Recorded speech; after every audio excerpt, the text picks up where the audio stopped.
Hello बच्चों, आपका फिर से स्वागत है एक बार फिर से मेरे यूट्यूब चैनल में। और हम लोग पिछली जो वीडियो है हमारी, आपको पता होगा कि हम लोग वन शॉट वीडियो चला रहे हैं जिसमें हम लोग ने विलियन चैप्टर स्टार्ट किया। चैप्टर फर्स्ट है जो हमारा, और हम लोग पिछली वीडियो में वन शॉट में पूरे चैप्टर की थ्योरी अच्छे से खत्म कर चुके हैं। आपने अगर अभी तक नहीं देखा, आप सीधे इस वीडियो में आ गए न्यूमेरिकल वाले में, तो पहले आप थ्योरी को भी कवर कर लीजिए। वहां पर आसानी से सरल शब्दों में मैंने आपको पूरी थ्योरी को समझा दिया है। अगर आप इस वन शॉट को पढ़ते हुए चलते हैं तो निश्चित तौर पर आपके 95 प्लस आने कन्फर्म है।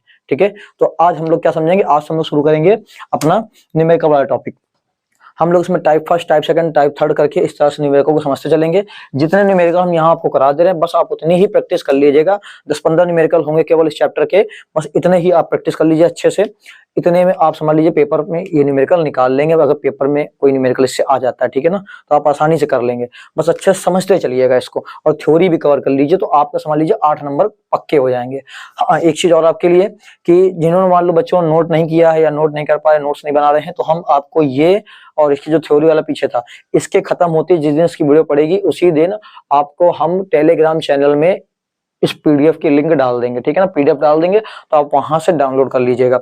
ठीक है, बट हो सके तो साथ में लिखते चलिए।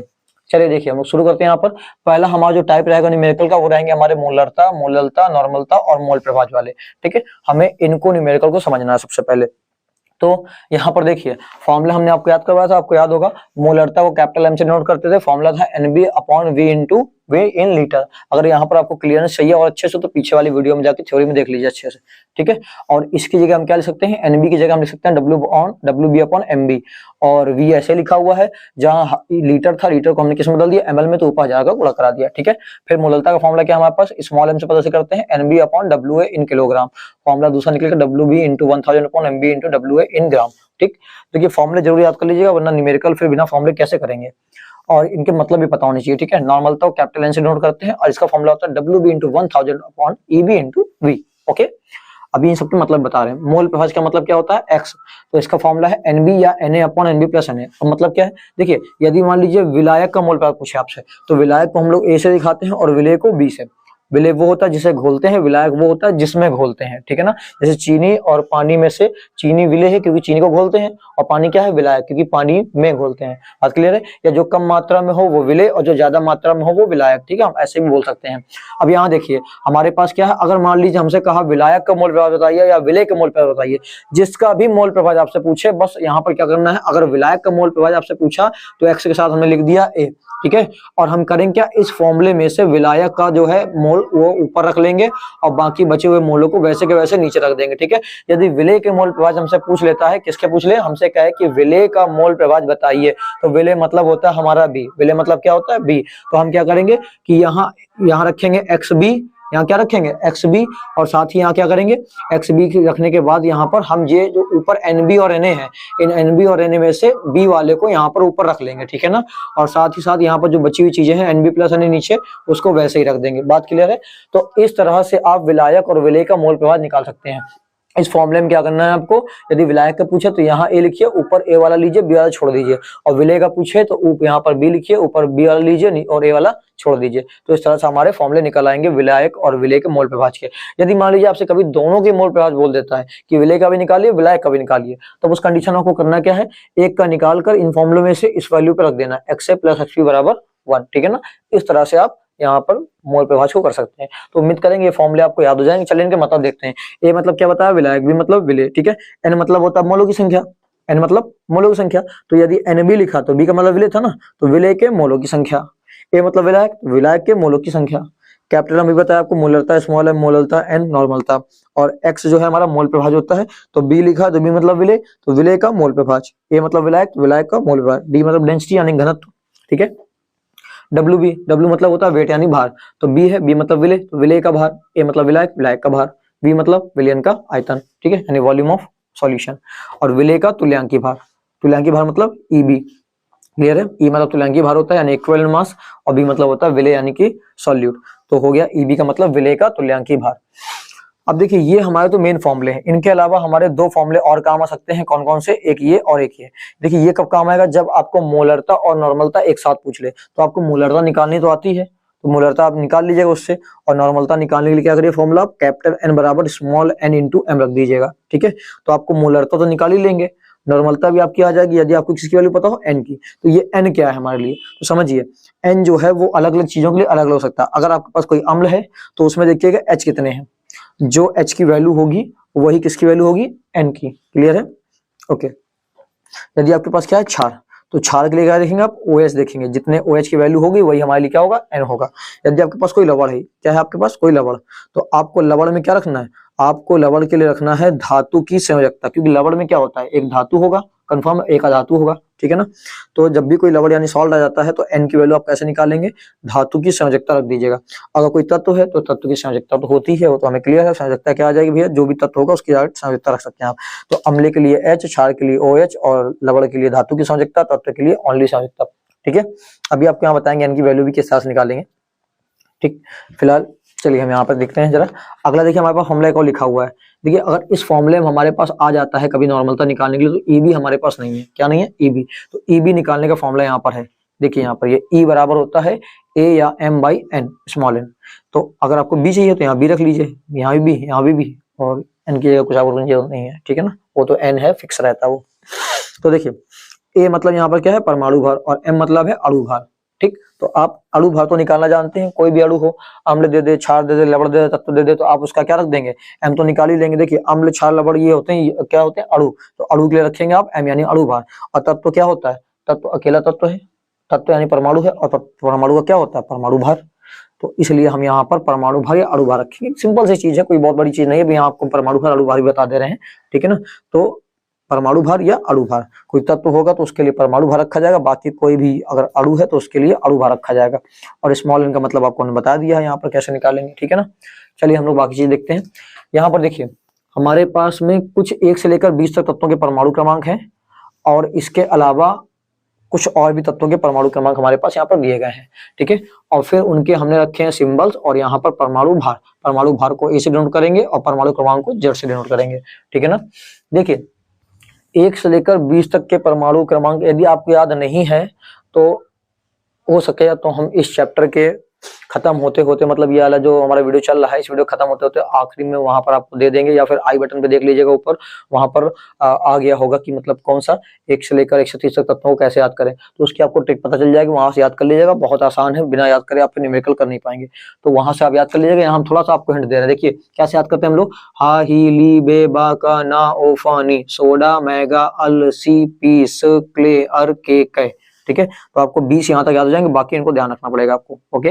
तो 20 आपको सीरियल से मिल जाएंगे परमाणु क्रमांक के हिसाब से। तो आपको करना क्या, कैसे आप इनके परमाणु भार याद रखेंगे, तो देखिए हाइड्रोजन का क्या है परमाणु क्रमांक 1, तो परमाणु भार भी 1 रहेगा। हीलियम का है 2, और 2 का दुगना हो गया 4, तो इन 2 का याद कर लीजिए, जिनमें स्टार लगे हुए इनको याद कर लीजिए 4 को। तो हाइड्रोजन का 1, हीलियम का 4, और फिर क्या है 17 मतलब क्लोरीन का है 35.5, और 18 पे है आर्गन यानी 40, ठीक है। तो इनके बस याद कर लीजिए 4 के आप। इसके बाद हम आपको तरीका बताते हैं, देखिए 1, 2 याद करने के बाद जो 3, 4 और 5 है, कौन सा है, 3, 4 और 5 परमाणु क्रमांक वाला जो है इसका भार क्या होगा। तो इसमें आपको करना क्या है, परमाणु क्रमांक को डबल करके 1 जोड़ देना है। जैसे 3 का डबल 6, और 6 + 1 7, 4 का डबल 8 + 1 9, 5 का डबल 10 + 1 11, ठीक है। फिर आपको 6, 7 और 8 में क्या करना है, केवल डबल करना है परमाणु क्रमांक को। 6 का डबल 12, 7 का डबल 14, 8 का डबल 16, ठीक है ना। तो 3, 4, 5 में डबल करके 1 जोड़ना है, और 6, 7, 8 में डबल कर देना है। फिर आपको इन 2 को छोड़ दें तो 9 से लेकर 20 तक में जितने भी हैं, यदि कोई परमाणु क्रमांक विषम संख्या का, जैसे 11, 13, 15, 17, 19 ये सब क्या है विषम संख्या, तो विषम संख्या वाले में आपको परमाणु क्रमांक को डबल करके 1 जोड़ देना है। अर्थात आप सिंपल समझ लीजिए कि विषम का परमाणु क्रमांक विषम संख्या आएगा, ठीक है, यानी कि ऑड नंबर, ठीक है। और सम यानी इवन नंबर। तो सम संख्या को क्या करना है, सम संख्या वाले यानी कि जैसे 10, 12, 14, 16, 18, 20 ये सब क्या है सम संख्या है। तो सम संख्या वाले में आपको करना क्या है, केवल डबल करना है आपको परमाणु क्रमांक का, ठीक है ना। एटॉमिक जो नंबर है इसका केवल डबल कर दीजिएगा, परमाणु भार आ जाएगा। चलिए देखते हैं, देखिए 9 क्या है हमारे लिए विषम संख्या ना, वो ये एरो गलत बन गया, हम लोग कहाँ से उठाना है, इधर से उठाना है इसको, इस जगह से, ठीक है। तो 9 क्या है, एक विषम संख्या है, तो विषम संख्या हम क्या करते हैं, डबल करके 1 जोड़ देंगे। तो 9 दूनी 18 और 1 19, सम संख्या को दुगना कर देंगे 20, 11 दूनी 22, 1 23, 12 दूनी 24, 13 दूनी 26, 1 27, 14 दूनी 28, 15 दूनी 30, 31, 16 दूनी 32, ठीक है, 17 18 छोड़ दीजिए, 19 दूनी 38, 39, 20 दूनी 40, ठीक है ना। तो इस तरह से आपको जो है कुछ के तरीके से आप 20 तक की याद कर सकते हैं, बाकियों को आप डायरेक्ट याद कर लीजिए। देखिए आयरन ऐसे बोलेंगे 26 56, कापर 29 का होता है 63.5, जिंक 30 का है 65। आप परमाणु क्रमांक यहाँ पर याद नहीं करेंगे तो भी कम चल जाएगा, ठीक है, लेकिन परमाणु भार याद होना चाहिए। Fe का 56, कापर का 63.5, जिंक का 65, ब्रोमीन Br का 80 या 35 80 ऐसे याद कर लीजिए। Ag का 108, I का 127, Ba का 137, Au का 197। ये गोल्ड है, ये बेरियम है, ये आयोडीन, ये सिल्वर, ये ब्रोमीन, ये जिंक, ये कापर, ये आयरन, ठीक है। इसके अलावा बाकी आपको तो पता ही होंगे, नहीं पता तो बताया हमने आपको, हमारी प्लेलिस्ट बनी हुई है बेसिक लेवल की, बेसिक लेवल केमिस्ट्री, वहां पर एक से लेकर पूरे 118 तक तत्वों के हमने परमाणु क्रमांक, तरीका कैसे याद करें तत्वों का, और साथ ही साथ नाम भी याद करवाए वहां पर, ठीक है, सारी ट्रिकें बताई हुई हैं, आप जाके वहां से देख सकते हैं। तो चलिए अब हम निकालते हैं अणु भार। तो देखिए हमारे पास ये कुछ अणु दिए गए हैं, कुछ नहीं तो आप अगर वैसे और निकालना आपको सिखा दे रहे हैं, बट इनके तो आप रट ही लीजिएगा डायरेक्ट, क्योंकि सबसे ज्यादा आने वाली यही है, सबसे ज्यादा पूरी केमिस्ट्री में जो भी न्यूमेरिकल जहां जहां आप लगाएंगे, अभी आगे हम 2 चैप्टर को पढ़ेंगे उसमें भी न्यूमेरिकल पढ़ेंगे, हर न्यूमेरिकल में आपको ये जरूर मिलेंगे। तो इन 15 नामों को आप अच्छे से तैयार कर लीजिए, ठीक है ना। चलिए यहाँ पर हम संख्या भी लिख दे रहे हैं इसकी, कितने हैं ये, 15 है, ठीक है, 1 2 3 4 5 6 7 8 9,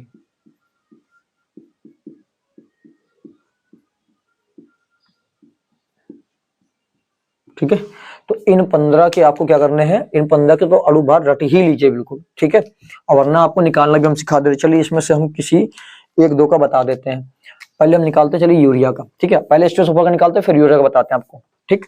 देखिए H2SO4 का कैसे निकालेंगे, ये रहा H2SO4, सल्फ्यूरिक अम्ल इसको कहते हैं। इसका अणु भार कैसे आएगा, सबसे पहले आप करिए क्या, देखिए यहाँ पर कौन है, H, तो H का हमें पता है परमाणु भार कितना होता है, H का परमाणु भार होता है 1, ठीक है, तो परमाणु भारों को मिला के अणु भार निकलेगा। तो H का परमाणु भार है 1, कितनी बार है H, 2 बार है, तो इंटू कर दीजिए 2। तो पहले उस तत्व का परमाणु भार लिखिएगा, फिर वो जितनी बार संख्या में हो उतने का मल्टीप्लाई कर दीजिएगा। जब इसका आप पूरा कर लें काम, तो बीच में लगा दीजिए प्लस। अब सल्फर कितना होता है देखिए उधर पे, सल्फर का होता है 32, सल्फर का हो गया, तो फिर हमने प्लस लगा दिया। अब बारी किसकी, ऑक्सीजन की, तो एक ऑक्सीजन का होता है 16, कितनी बार है, 4 बार इंटू 4। अब इसको सॉल्व कर लीजिए, 2 1 कम 2, ये 32 और 16 चौको 64, इनको जोड़ के देख लीजिए आप, देखिए 32 और 2 64, 32 2 34 है ना, और 34 64 हो गया 98, और देखिए यही तो हमने लिखा था 98, बात क्लियर। जैसे देखिए अब इसका H2O का आपको निकालना हो, तो ऑक्सीजन का 16, एक ऑक्सीजन का 16, एक हाइड्रोजन का 1 होता है, 2 हाइड्रोजन का 2, तो 16 2 18, ठीक है। अब देखिए यूरिया का जैसे निकालना हमको, किसका निकालना है, यूरिया का, NH2CO NH2, चलिए यहाँ बताते हैं, NH2CO NH2, ठीक है। देखिए कैसे निकालेंगे, N का कितना होता है 14, कितनी बार है पूरे फॉर्मूले में, 1 और 1 2 बार इंटू 2, प्लस H का कितना होता है 1, कितनी बार है 2 और 2 4 इंटू 4, प्लस 1 कार्बन का 12, 1 ऑक्सीजन का 16। आप कैलकुलेट तो आप कर ही सकते हैं इसको, 14 दूनी 28, 4 12 16 28, 28 56 और 4 60, ओके। उम्मीद करेंगे अब आपको समझ में आ गया होगा, तो आप बाकियों के भी आसानी से निकाल सकते हैं, ठीक है। हमारे पास यहाँ पर जगह भी नहीं जाता कि हम आपको और बताएं, तो आप बाकियों करके देख लीजिए। इसी प्रकार देखिए कार्बन का क्या होता है, 1 कार्बन का 12, 6 कार्बन का हो गया 12 गुणे 6 72, और 72 12 कितना हो जाएगा, 72 12 84, 84 और 1 ऑक्सीजन का 16, तो 6 ऑक्सीजन का हो जाएगा 16 85 16 का 96, ठीक है। तो आप जोड़ के देख लीजिएगा, 84 96 कितना आएगा 180, ठीक है। इसी प्रकार आप हर एक का अणु भार निकाल सकते हैं, कोई प्रॉब्लम नहीं है यहाँ पर, ठीक। अब देखिए, अब मान लीजिए हमें क्या चाहिए, तुल्यांकी भार, तुल्यांकी भार मतलब ई मतलब ये वाले वैल्यू ना, तो हमें ये इसकी वैल्यू निकालनी, तो हम क्या करेंगे, या फिर अच्छा हमें n पता करना है, तो चलिए इनके n बताते हैं, इनके n कैसे निकलेंगे ना, पहले हम n बताते हैं फिर आपको बताते हैं तुल्यांकी भार।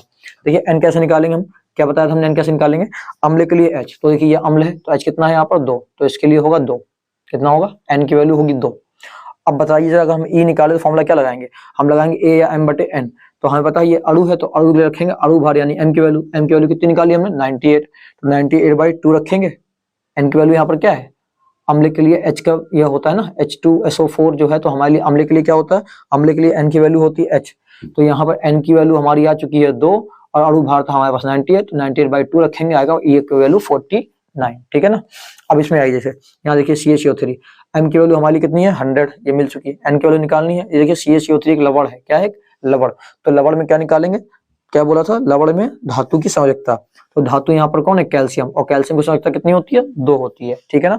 अगर आपको ये भी नहीं आता है तो हमने प्लेलिस्ट इसकी बना के रखी हुई है कि किस तरह से आप आवर्त सारणी को बनाइए, भरिए, उसका इस्तेमाल करिए। तो आवर्त सारणी का इस्तेमाल किस प्रकार से किया जाता है, उसमें आप जाके वहां पर संयोजकताओं को निकालना सीख सकते हैं बहुत ही सिंपल तरीके से, ठीक है। तो कैल्शियम की संयोजकता होती है 2, तो N की वैल्यू हमें कितनी मिल गई, 2, और M की वैल्यू थी 100, तो 100/2 कितना आएगा, 50 आ गया E की वैल्यू, ठीक है।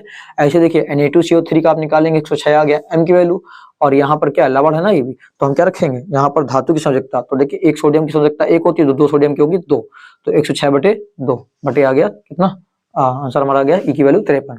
NaCl, Na का होता है 58, NaCl का क्या होगा अणुभार 58.5। अब ये भी लवण है, तो लवण में क्या रखेंगे हम लोग, संयोजकता किसकी, धातु की। धातु कौन है, सोडियम, एक सोडियम की संयोजकता 1, तो 58.5/1 आ गया 58.5 इसका, ठीक है ना। NaOH देखिए ये क्या क्षार है, ये क्या है, क्षार। तो Na और OH का अगर हम निकालेंगे तो हमारा आएगा अणुभार 40, तो M की वैल्यू 40 आ गई। अब N निकालना है, तो लवण क्षार के लिए N क्या होता है, क्षार के लिए N की वैल्यू होती है हमारी OH की संख्या, तो इसमें कितने OH हैं, 1, तो रखेंगे 40/1, तो आंसर आएगा 40, ठीक है ना। अब देखिए ये सारे एसिड है, बट यहाँ प्रॉब्लम ये है कि देखिए इन सब के लिए हमने कहा है कि N की वैल्यू अलग अलग होगी। इस वाले जो H3PO4 लिखा है इसके लिए N की वैल्यू 3 होगी, इस वाले के लिए N की वैल्यू 2 होगी, इस वाले N के लिए N की वैल्यू इसके लिए 1 होगी, ठीक है ना। देखिए अणुभार में रखिए, यहाँ पर रखेंगे 98/3 तो आएगा 32.6, 82/2 तो आएगा 41, 66/1 तो आएगा 66, ठीक है। तो आप सोचेंगे भैया सर जी यहाँ पर तो 3 3 3 सब में है, सब में देखिए अम्ल में जितने भी हैं सब में 3 3 3 लिखा हुआ है, तो हमने यहाँ पर जो है तो अम्ल के लिए H रखते हैं ना। तो हम आपको बता दें, यहाँ हमने आपको शॉर्टकट के लिए बताया है, जबकि यहाँ पर जो रियलिटी होती है वो हमारी क्या होती है, वो रियलिटी हमारी ये होती है कि अम्ल के लिए रखते हैं हम क्षारकता। क्षारकता मतलब कितने OH वो फॉर्मूले में बना रहा है, और क्षार के लिए रखते हैं अम्लता। यहाँ पर भी हम लोग OH को ही देखते हैं, ठीक है ना। बट क्षारकता मतलब जो भी अम्ल का फॉर्मूला होगा हमारे पास में, जिसके पास में ऑक्सीजन है, तो ऑक्सीजन वाले अम्ल में हम देखेंगे कि वहां पर कितने OH वो बना रहा है, वही होती है उसकी क्या, अम्ल की क्षारकता, ठीक है। तो हमें क्षारकता वैल्यू रखनी होती है, तो इस वाले केस में वही चीज लगेगी। तो यहाँ देखिए H3PO4 का स्ट्रक्चर बनाया हमने, तो यहाँ कितने OH आ रहे हैं, 1 2 3, तो OH 3 है इसलिए N की वैल्यू भी 3 है। यहाँ पर देखिए H3PO3, ये H3PO3, ठीक है ना, इसका स्ट्रक्चर बनाया कितने OH मिले, 2, इसलिए इसके लिए N की वैल्यू कितनी है, 2। और यहाँ पर देखिए H3PO2 कितने मिले हमको, OH यहाँ पर 1 मिल रहा है, इसलिए N की वैल्यू 1 है, ठीक है ना। बात क्लियर होगी। तो इन तीन के लिए आप ध्यान रखिएगा, N की वैल्यू अलग अलग होती है, या फिर आपको नहीं याद करना तो हमने बताया ना, यहाँ पर आप इनका क्या करिए, अणुभार डायरेक्ट याद कर लीजिए, और तुल्यांकी भार भी डायरेक्ट याद कर सकते हैं कुछ के, और अगर आपको याद नहीं करना तो निकालना भी हमने आपको बता दिया, ठीक है। तो जल्दी से आप इसका स्क्रीनशॉट ले लीजिए, फिर हम लोग अपने न्यूमेरिकल्स को शुरू करते हैं एग्जांपल्स, ठीक है ना। तो हमने आपको ये मेन बेसिक चीजें बता दी हैं, इस बेस को पूरा तैयार कर लीजिएगा, फिर हमारे आगे न्यूमेरिकल में क्या करना है, केवल फॉर्मूले और उसकी चीजें पता हो, बस हमें सॉल्व करना है, ठीक है। तो आप इसका स्क्रीनशॉट लीजिए, फिर हम लोग अपने न्यूमेरिकल्स को आते हैं, कौन वाले, मोलरता, मोललता, नॉर्मलता और मोल प्रभाज के। उम्मीद करेंगे आप लोगों ने स्क्रीनशॉट ले लिया होगा। चलिए अब हम लोग देखते हैं अपने न्यूमेरिकल्स को। तो बच्चों ये हमारे सामने देखिए न्यूमेरिकल उपस्थित हैं, ठीक है। और जो हमें कौन क्वेश्चन लगाने हैं, मोलरता, मोललता, नॉर्मलता, मोल प्रभाज के, इनके न्यूमेरिकल को पढ़ेंगे आज हम लोग ये टॉपिक में, टाइप फर्स्ट में, ठीक है। अब यहाँ पर आपको लग रहा हो पहले सॉल्व करके रखा हुआ, देखिए हम पहले वीडियो बना रहे थे तो सारा धुंधला हो गया, ब्लर हो गया है, जहां तक हमारा हुआ था वहां तक हमने लिखा हुआ, फिर उसके बाद हमने इसको डिलीट मारनी पड़ी वीडियो, तो हम आपको इसी में समझा दे रहे, बार बार नहीं लिख रहे हैं, ठीक है। चलिए यहाँ पर जल्दी से देख लीजिए। सबसे पहले हमारे पास लिखा है क्वेश्चन, 5.85 ग्राम NaCl 200 ml जल में घुला है, विलयन की मोलरता गणना कीजिए। पहले समझते हैं हमारे पास दिया क्या क्या है, 5.85 ग्राम। अब ग्राम को सुनते ही हमारे दिमाग में क्या आना चाहिए कि W दिया गया है, ठीक है। और फिर ये W जो है वो कितना दिया गया है, 5.85 ग्राम, तो 5.85 ग्राम लिख दिया। अब हम समझेंगे W ये B है कि WA है, तो WB और WA समझने के लिए हम आगे देखेंगे। कह रहा है कि जो NaCl है जल में क्या घुला है, तो जो घुला होता है वो B होता है, विलय होता है, ठीक है ना। तो हमने यहाँ पर लिख दिया कि ये क्या है, WB 5.85 ग्राम। अब एक बात समझ लीजिए आप कि चाहे आपको मोलरता दे, नॉर्मलता दे, या फिर आपको देता है क्या चीज, मोल प्रभाज, तो मोस्टली इनमें हमको अणुभार निकालना पड़ता है विलय का। तो हमारे पास में भैया जो B है वो NaCl है, तो B के लिए अगर अणुभार निकालेंगे तो हम उसको क्या लिखेंगे, MB, ठीक है। और एमबी हमारा कितना आएगा, NaCl के लिए आता है Na का होता है 23, Cl का होता है 35.5, आप जोड़ देंगे तो आ जाएगा 58.5 इस तरह से, ठीक है ना।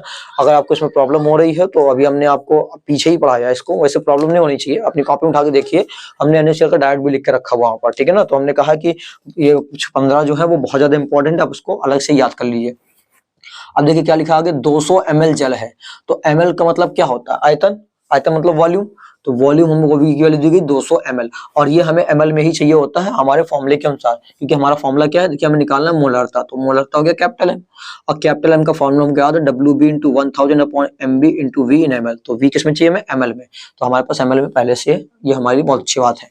तो WB की वैल्यू हमारे पास थी 5.85, तो लिख दिया 5.85 इंटू 1000, ठीक है ना। अभी इसको भूल जाइएगा, अपॉन में MB, तो MB को हो गया 58.5, V की वैल्यू 200, फिर हमने क्या किया, देखिए दशमलव हटाएंगे तो दशमलव के बाद 2 अंक है, तो नीचे कितने जीरो बढ़ाएंगे, 2 जीरो, फिर दशमलव हटाएंगे 1 अंक है दशमलव के बाद, तो ऊपर 1 जीरो, अब ऊपर के 4 जीरो से नीचे के 4 जीरो हमने काट दिया, याद रखिएगा पेपर में आपको काटना नहीं है, बस आपको समझाने के लिए हम यहाँ पर दिखा रहे हैं, ठीक है ना। अब 5.85 से 5.85 भी कट गया, ठीक है, तो ऊपर बच्चा 1 नीचे बचा 2, तो हो गया 1/2, तो 1/2 का मतलब 0.5 मोल प्रति लीटर, ठीक है। अब देखिए यहाँ पर सेम टू सेम क्वेश्चन है, 15 ग्राम KCl को 1 लीटर जल में, सब कुछ सेम टू सेम है, बस यहाँ पर ml में था, यहाँ पर हमको क्या दिया गया, लीटर में दिया गया है। तो 15 ग्राम KCl यानी WB की वैल्यू होगी 15 ग्राम, MB निकालेंगे तो इसका K का होता 39, Cl का 35.5, तो हो जाएगा 74.5। V की वैल्यू कितनी दी गई, 1 लीटर, हमें लीटर में नहीं ml में चाहिए, तो 1 लीटर में कितने ml होते हैं, 1000 ml, ठीक है।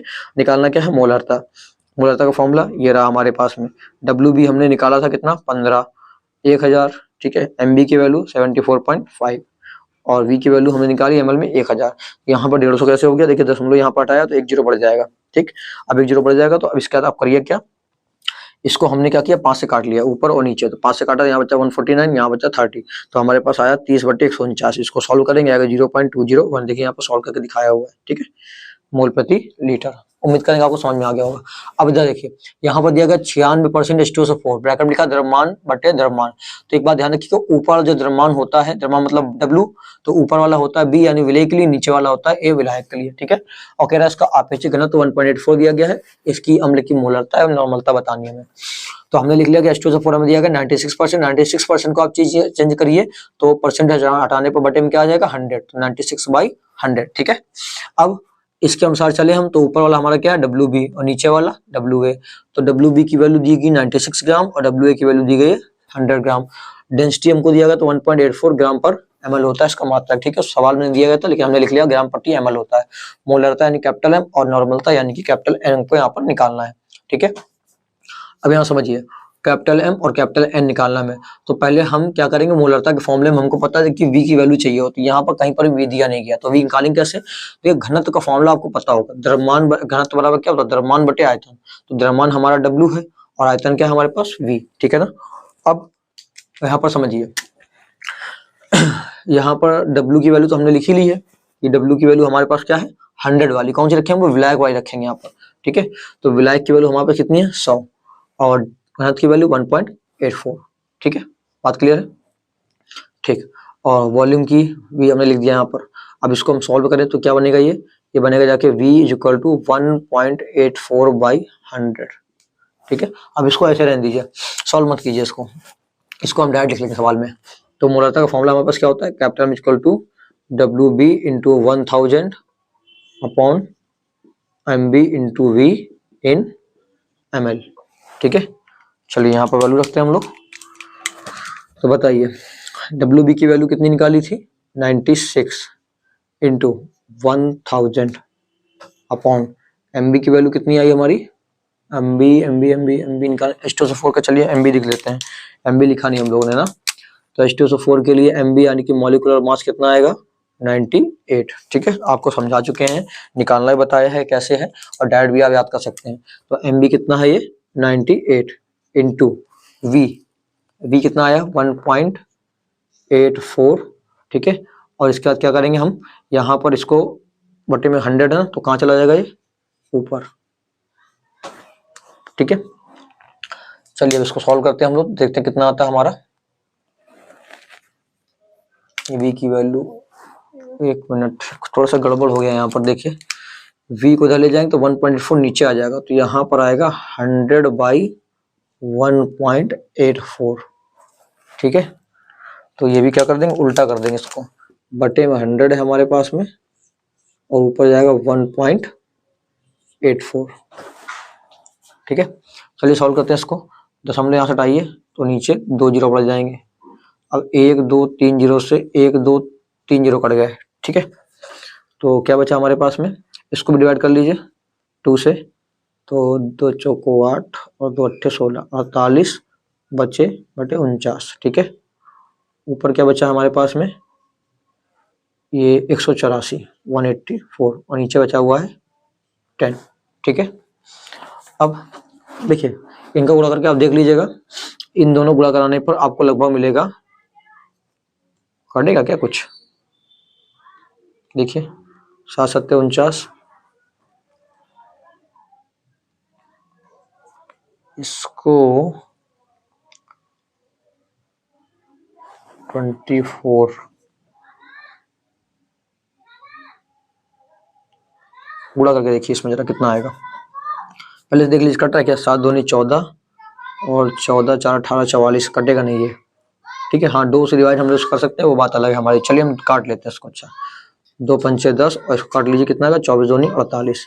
ठीक है, तो 24 और 184 का मल्टीप्लाई करा के देख लीजिए, आपके पास कितना आएगा, 4416 बटे में 49 गुणे 5 कर लीजिए, 9 पना 45 और 5 को 20 और 4 24, 245। ठीक है, तो इसको सॉल्व करेंगे तो कितना आएगा हमारे पास में, ये हमारा आ जाएगा 18.02। ठीक है, मोल प्रति लीटर। सॉल्व करके देख लीजिएगा।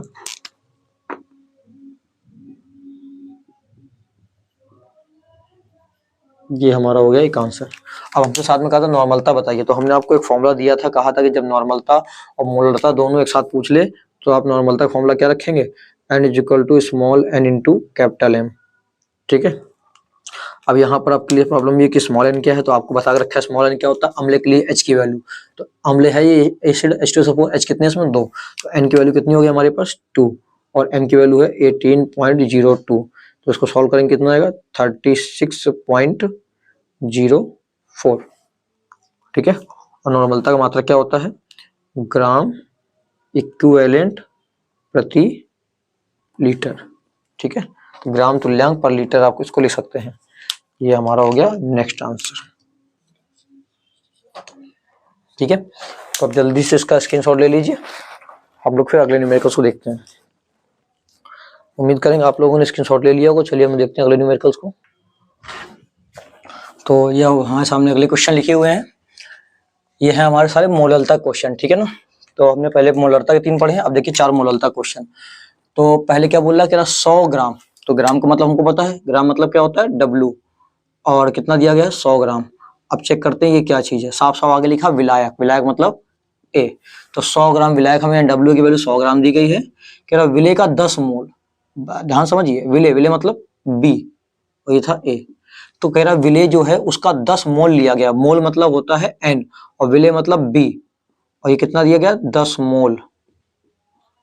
क्लियर हो गया, तो विले का 10 मोल यानी कि N ऑफ B। ठीक है ना, और कह रहा विलियन की क्या निकालिए, मोललता यानी कि स्मॉल m कैलकुलेट करना है। और आपको कई बार बता चुके हैं कि जब भी मोलरता मोललता ये सब चीजें निकालनी हुआ करें तो पहले MB जरूर निकाल लीजिए। क्या निकाल लीजिए, MB। तो चलिए MB बताइए यहाँ कितना आएगा, हमें क्या दिया गया है। अच्छा MB की जरूरत ही नहीं पड़ेगी हमको, क्यों नहीं पड़ेगी बताते हैं जरा, समझिए। फॉर्मूला हमारे पास क्या होता है, देखिए पहला वाला फॉर्मूला लगाइए मोललता का, स्मॉल m बराबर क्या होता है NB अपॉन WA। ठीक है, और WA हमारे पास होता है किलोग्राम में यहाँ पर, बट हम किस में लेना चाहते हैं, हम यहाँ पर लेना चाहते हैं ग्राम में, तो ऊपर क्या करना पड़ेगा 1000 का गुणा कराना पड़ेगा। ठीक है, देखिए ये फॉर्मूला हमारे पास है। अगर फॉर्मूला ये वाला होगा कि भाई इतना में लिखवाया, वहां पर किलोग्राम लिखा था, पर किलोग्राम को आप ग्राम में बदलेंगे तो ऊपर क्या हो जाएगा 1000 का मल्टीप्लाई। अब इसी पे वैल्यू रख लीजिए, NB की वैल्यू कितनी दी गई है 10 इंटू 1000 अपॉन WA 100, तो देखिए 2 0 करके 10 दाम हो गया 100। ठीक है, तो एम की स्मॉल की वैल्यू कितनी आ गई यहाँ पर 100 मोल पर किलोग्राम। ठीक है, इसका मात्रा क्या होता है मोल पर किलोग्राम।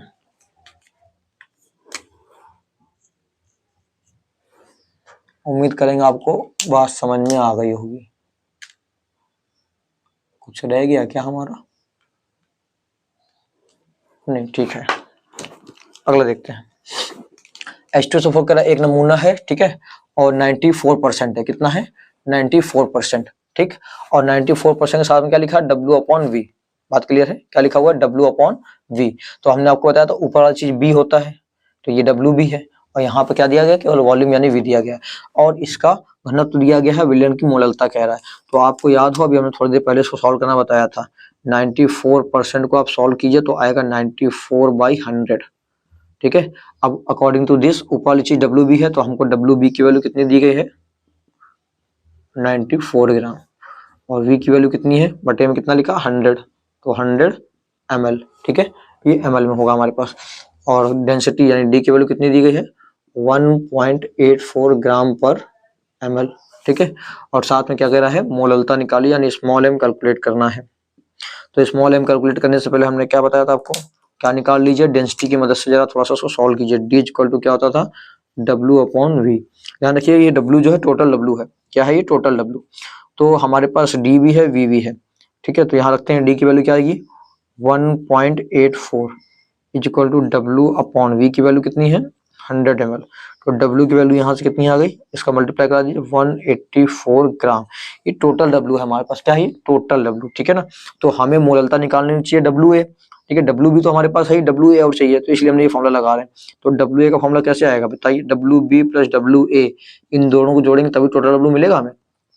अर्थात WB की वैल्यू हमारे पास थी 94 प्लस WA की वैल्यू कितनी है, WA की वैल्यू अच्छा निकालनी है हमें, और टोटल W है 184। ठीक है, तो ये उधर जाके क्या हो जाएगा माइनस, तो WA इक्वल टू हो जाएगा 184 माइनस 94। ठीक, सॉल्व कर लीजिए इसको, कितना आएगा, ये आ जाएगा WA की वैल्यू हमारे पास में 184, मेरे ख्याल से 90 ग्राम आएगा। ये कितना आएगा 90 ग्राम। ठीक है, WA की वैल्यू।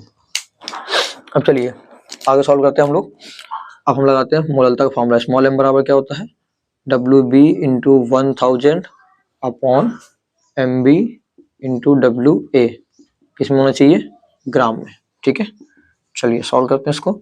WB की वैल्यू कितनी थी 94 इंटू 1000 अपॉन MB की वैल्यू निकाली क्या हमने, नहीं निकाली। H2SO4 के लिए तो MB पता होता है आपको, कितना होता है 98। तो यहाँ रखिए 98 इंटू WA की वैल्यू अभी आपने निकाली 90 ग्राम। थोड़ा सा कैलकुलेट कर लेते हैं इसको।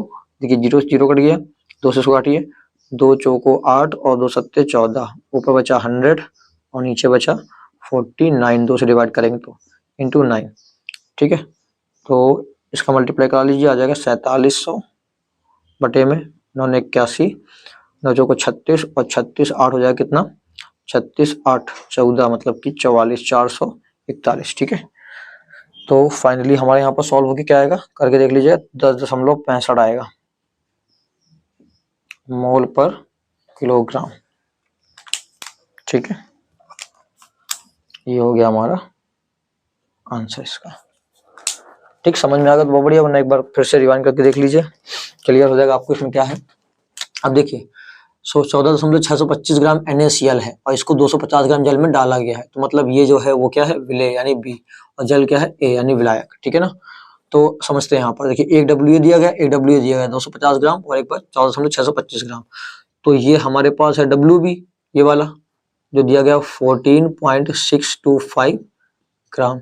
ठीक है, तो WB हमको पता है, तो MB निकाल लीजिए। नमक का क्या होता है MB 58.5। ठीक है, और देखिए ये किसका दिया गया W, जल का, जल मतलब A 250 ग्राम। और कह रहा क्या निकालिए मोललता, स्मॉल m कैलकुलेट करना है।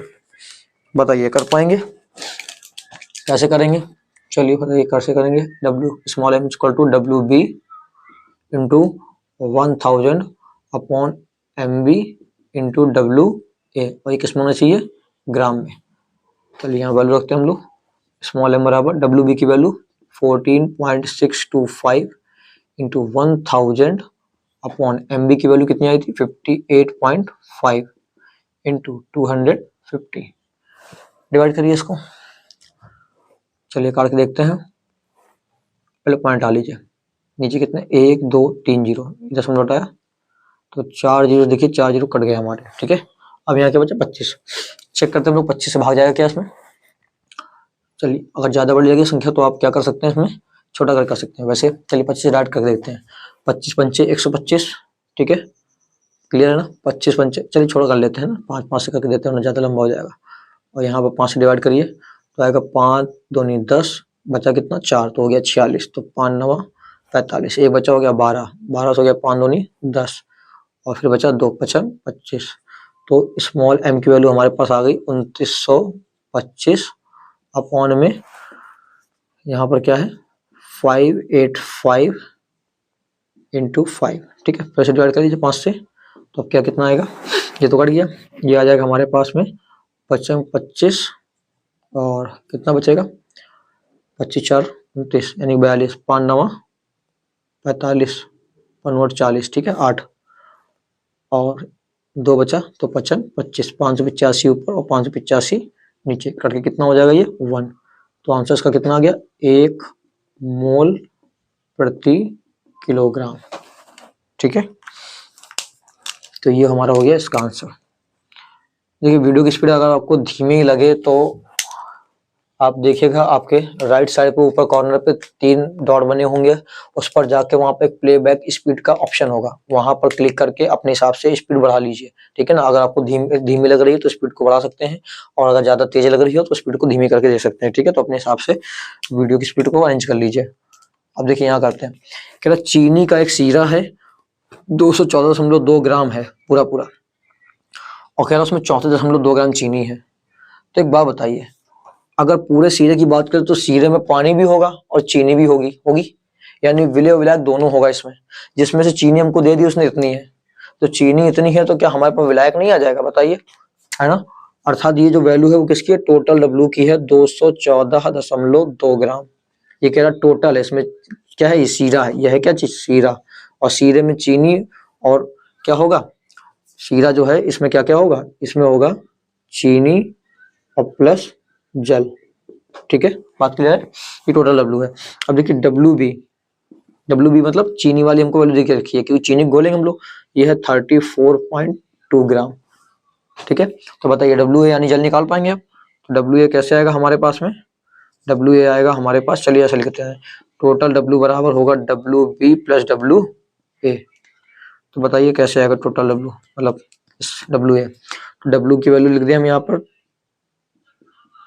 214.2 इक्वल टू डब्ल्यू बी की वैल्यू हमारे पास थी 34.2 और प्लस में डब्ल्यू ए, तो डब्ल्यू ए इक्वल टू हो जाएगा -34.2, इसको इसमें घटा देंगे तो डब्ल्यू ए की वैल्यू कितनी आ जाएगी बताइए, 2 से 2 चला गया और 34 से 100 काट दीजिए, मेरे ख्याल से बचेगा ये 180, कितना आएगा 180। ठीक है, अब डब्ल्यू ए हमारा निकल के आ चुका है। आराम से आप क्या कर सकते हैं, मोलता का फॉर्मूला लगाइए और न्यूमेरिकल का मजा लीजिए। Small m equal to W B into 1000 upon M B into W A in gram. अब यहाँ पर फिर से क्या अटक गया हमारा एम बी, तो एम बी तो निकालना आपको बताया ही है। यहाँ पर चीनी है बी हमारे लिए, कौन है बी का काम कौन कर रहा है, चीनी, ये बी का काम कर रहा है।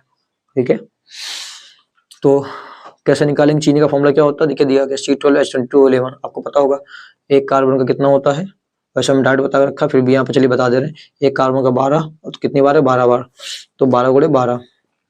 हाइड्रोजन का परमाणु भार 1, टोटल कितने हैं 22, तो इंटू 22 कर दीजिए, प्लस एक ऑक्सीजन का होता है 16, कितनी बार है 11, इंटू 11 कर दीजिए, तो ये आ जाएगा 144 प्लस 22 प्लस 16 गुणे 11 किया, 16 एक कम 16, 16 एक कम 16 और एक 17, इसको जोड़ लीजिए कितना आ जाएगा पूरा 342। ठीक है, तो एम बी की वैल्यू हमको मिल गई 342, तो स्मॉल एम बराबर क्या हो जाएगा, डब्ल्यू बी की वैल्यू कितनी थी, डब्ल्यू बी की वैल्यू थी 34.2 इंटू 1000 अपॉन में एम बी की वैल्यू बताइए, एम बी की वैल्यू हमारी है 300 42 इंटू डब्ल्यू ए की वैल्यू अभी हमने निकाली 180। ठीक है, ठीक है, दशमलव हटाएंगे तो एक जीरो बढ़ाएंगे, 1 2 2 जीरो से 2 जीरो कट गए और देखिए 342 से पूरा 342 कट गया। तो यहाँ पर क्या बचेगा हमारे पास में 10/18। इसको आप सॉल्व कर लीजिए तो कितना आएगा 0.555 आता रहेगा 555। ठीक है, तो ये हमारा हो गया क्या मोल प्रति किलोग्राम। ठीक, मात्रक। क्लियर, और ये हमारा आ गया आंसर। तो उम्मीद करेंगे आपको ये सवाल समझ में आ गया होंगे। जल्दी से इसका भी स्क्रीनशॉट ले लीजिए। तो हम लोग फिर अपने कौन से बच्चे नॉर्मलता का भी हमने लगभग बता दिया, फिर भी अगर कोई अलग से मिलता तो बताते हैं। ठीक है ना, नॉर्मलता का सवाल बताया है आपको, वैसे ही होगा। अगर कोई वैल्यू डायरेक्ट अकेले पूछता है, वैसे नॉर्मलता का अकेले सवाल मुश्किल है, जल्दी आए। आप इसके बाद मोल प्रभाव के सवाल देखते हैं, जल्दी से इसका स्क्रीनशॉट ले लीजिए। उम्मीद करेंगे आप लोगों ने स्क्रीनशॉट ले लिया होगा। चलिए देखते हैं नेक्स्ट सवाल को। तो ये हमारे पास आ गया 8 9 10 सवाल। ठीक है, जिसमें अब हम लोग मोल प्रभाव के बारे में बात करेंगे। ठीक है, और एक देखिए मोललता का सवाल अलग से दिया गया है, इसको भी हम जानेंगे क्या है। ठीक, आप बस इन्हीं सवालों की प्रैक्टिस करके जाइएगा अच्छे से। आइए देखते हैं इसमें। सबसे पहले लिखा है, कह रहा है यूरिया का 1 विलयन भारनुसार 6% है। अब समझिए, जब 1 विलयन दिया गया है और 6% कह रहा है यूरिया का भारनुसार विलयन है, तो यहाँ पर आप क्या मानेंगे, आप यहाँ मानेंगे कि जो हमारे पास यूरिया है वो कितना है 6 ग्राम। ठीक है, और विलयन है तो इसका मतलब दूसरी चीज हमारे पास क्या होगी, पानी होगी। तो आप ऐसे याद रखिएगा कि जो आपको यहाँ दिख रहा हो वो हमारे पास है WB, कितना है ये 6 ग्राम। और जो आपको नहीं दिख रहा है यानी जल, वो आपका कितना होगा, अंडर में 6 घटा दीजिए 94 ग्राम। ठीक है, ये होगा WA। ठीक, अब WB और WA जब मोल प्रभाव क्वेश्चन आता है तो विलय और विलायक दोनों का अणु भार निकाल लीजिए।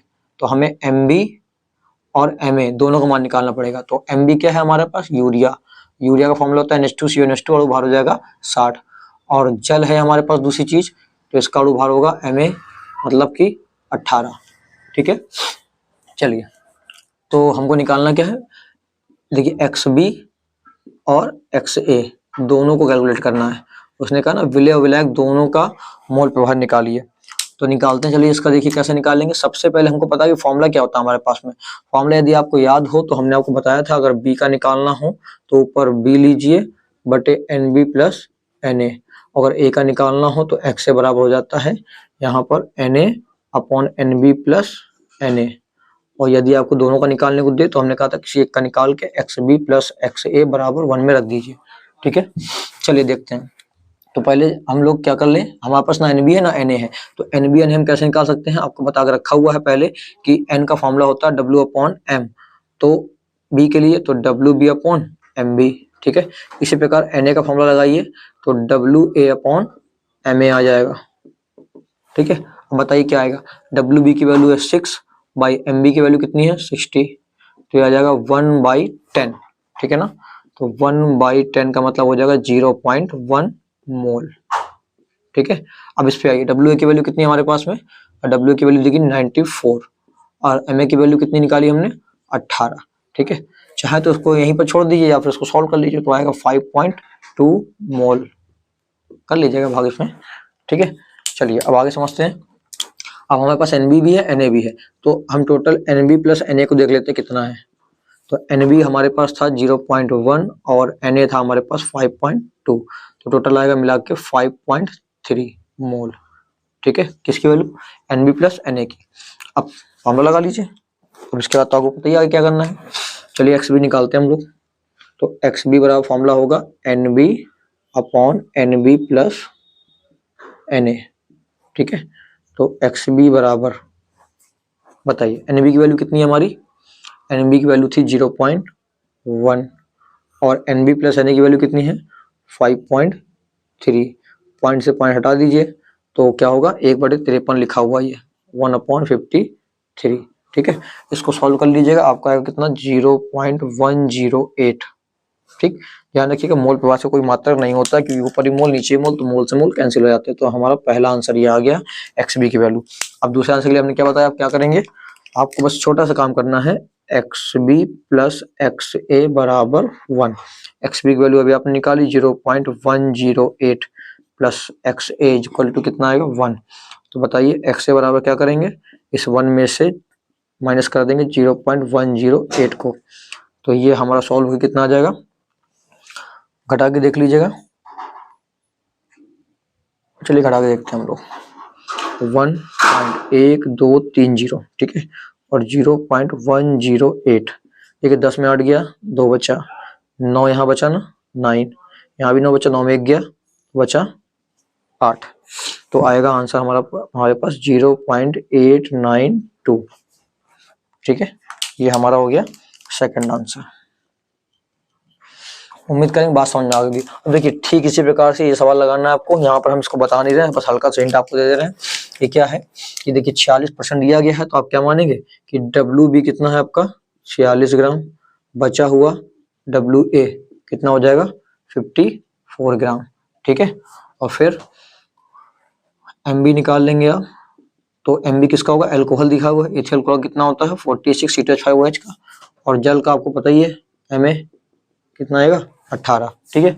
इसके बाद फिर आप क्या करेंगे, NB निकालेंगे कैसे, WB अपॉन MB से, और Na निकाल लीजिएगा किससे, WA अपॉन Ma से।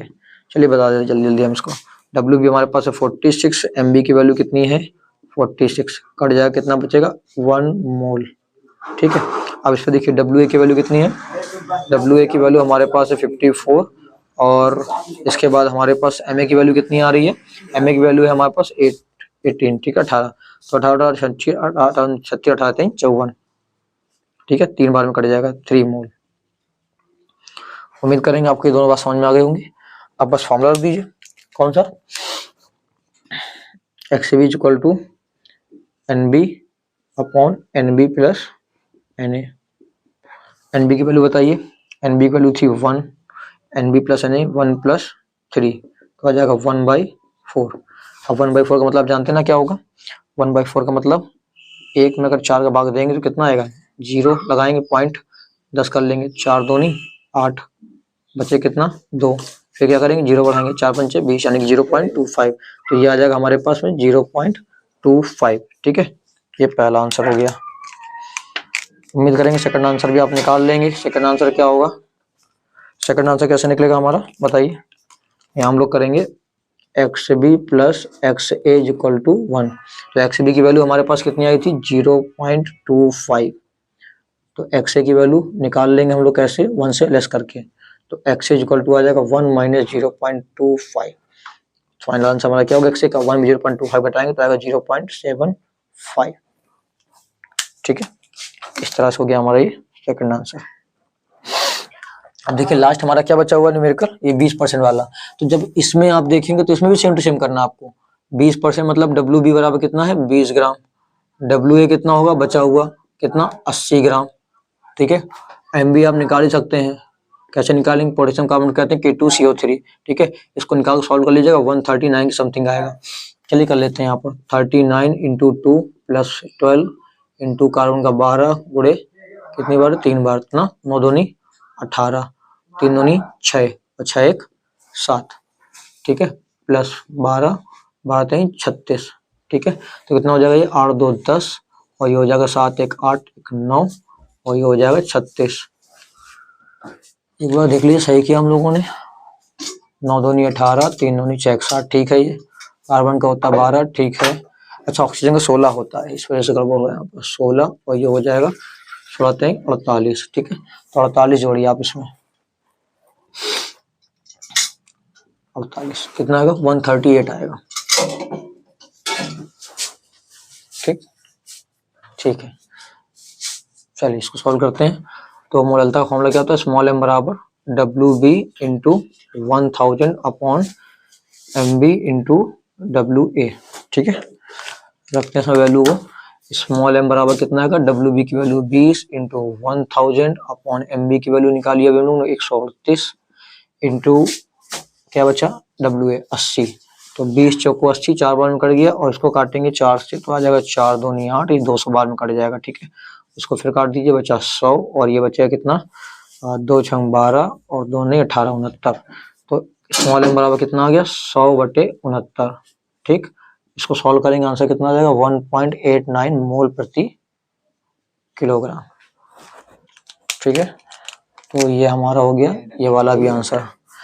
तो इसका भी आप स्क्रीनशॉट ले लीजिए। फिर हम लोग बढ़ते हैं अपने नेक्स्ट टाइप की ओर, टाइप नंबर सेकंड। ठीक है, हमारा टाइप फर्स्ट के सारे सवाल हो गए हैं। 10 सवाल हमने आपको यहाँ बता दिए हैं, मोलरता, मोललता और नॉर्मलता और मोल पे भाज के। ठीक है, तो आप क्या करिए, जल्दी से इसका स्क्रीनशॉट ले लीजिए। हम लोग अगले सवालों की ओर बढ़ते हैं फिर टाइप सेकंड। उम्मीद करेंगे आप लोगों ने स्क्रीनशॉट ले लिया होगा। तो चलिए हम लोग देखते हैं अपने टाइप सेकंड को। तो बच्चों अब हमारे सामने आ चुके हैं टाइप सेकंड के न्यूमेरिकल। जो हमारा टॉपिक है क्या है, वाष्प दाब व पराशर दाब। ठीक है, तो अब हम लोग समझेंगे वाष्प दाब और पराशर दाब के न्यूमेरिकल्स को। तो वैसे आप परिभाषा उसको अच्छे से पढ़ चुके हैं पीछे, ठीक है, पिछली वीडियो में, और हमने आपको ये फॉर्मूले भी वहां पर लिखवाए थे और इनके मतलब भी लिखवाए थे। हमने कहा था याद कर लीजिएगा अच्छे से एक बार। चलिए हम लोग यहाँ पर रिवाइज करवा देते हैं आपको। देखिए हमारे पास पहला फॉर्मूला क्या है, P not minus P S upon P not is equal to X B. ठीक है ना, इसको पढ़ेंगे पी नॉट और ये P S, P not minus P S upon P not is equal to X B. और जब एक्स बी को आप खोलेंगे तो आपको फॉर्मूला यहाँ मिलेगा W B into M A upon M B into W A. ठीक है, तो आप इस चीज को याद कर लीजिएगा, आपके काम आएगा। इसके अलावा हमारे पास पी यानी पराशर दाब का फॉर्मूला क्या होता है, P is equal to C S T, जहां सी को अगर हम खोल देते ये मोलरता होती है, तो मोलरता का फॉर्मूला होता है N B upon V in litre. ठीक है ना, तो हमारे पास आ गया P is equal to N B S T upon V in litre. फिर अब यहाँ पर एन बी को आप खोल दीजिए तो W B upon M B होता है, तो पी को हम क्या लिख सकते हैं, एन बी की जगह पर W B upon M B और एस टी अपॉन वी। तो आपकी ये तीनों फॉर्मूले काम आ सकते हैं। बस आपको पहले की चीजें मोलरता और के फॉर्मूले याद होनी चाहिए, तो आपका ये भी निकल आएगा। अब आपके पास अलग से जो है वो ये है, अगर आपसे कभी कुल पराशर दाब पूछ ले तो कुल पराशर दाब या कुल वाष्प दाब आप कब निकाल सकते हैं, कुल वाष्प दाब आप तब निकाल सकते हैं जब आपको विलायक यानी ए का वाष्प दाब और विलय यानी कि बी दोनों के वाष्प दाब पता होंगे, तो उनको जोड़ देंगे तो कुल वाष्प दाब आ जाएगा। ठीक है ना, लेकिन विलायक और विलय के वाष्प दाब अपने आप में शुद्ध होंगे, तो जब इनको हमें शुद्ध अवस्था में निकालना होगा तो हम कैसे निकालेंगे। देखिए विलायक का वाष्प दाब निकालते हैं हम लोग P naught A into X A से। ठीक है ना, तो ये है विलायक का वाष्प दाब और पी नॉट ए क्या है, शुद्ध विलायक का वाष्प दाब। ठीक है, और ये है विलायक का मोल प्रभाज। ऐसे ही अगर आप पीबी का निकालेंगे तो पीबी का क्या होगा, P not B into X B. ठीक है, सेम टू सेम बात क्लियर है। तो ये फॉर्मूले याद रखिएगा। चलिए यहाँ मतलब देख लेते हैं। पी नॉट का मतलब है शुद्ध विलायक का वाष्प दाब, पी एस का मतलब है विलयन का वाष्प दाब, शुद्ध विलायक का वाष्प दाब, विलयन का वाष्प दाब।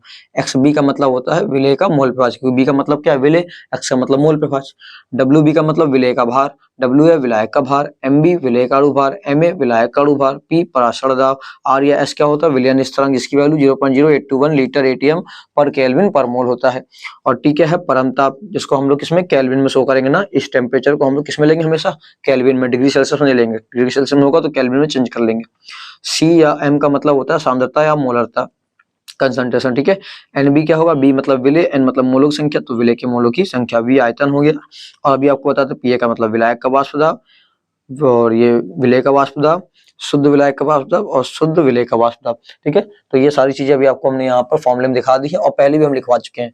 तो चलिए हम इनके न्यूमेरिकल देखते हैं किस तरह से आएंगे।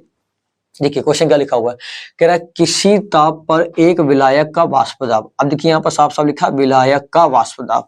अब आप जानते हैं कि विलायक के वाष्प दाब को हम किससे दिखाते हैं, बताइए।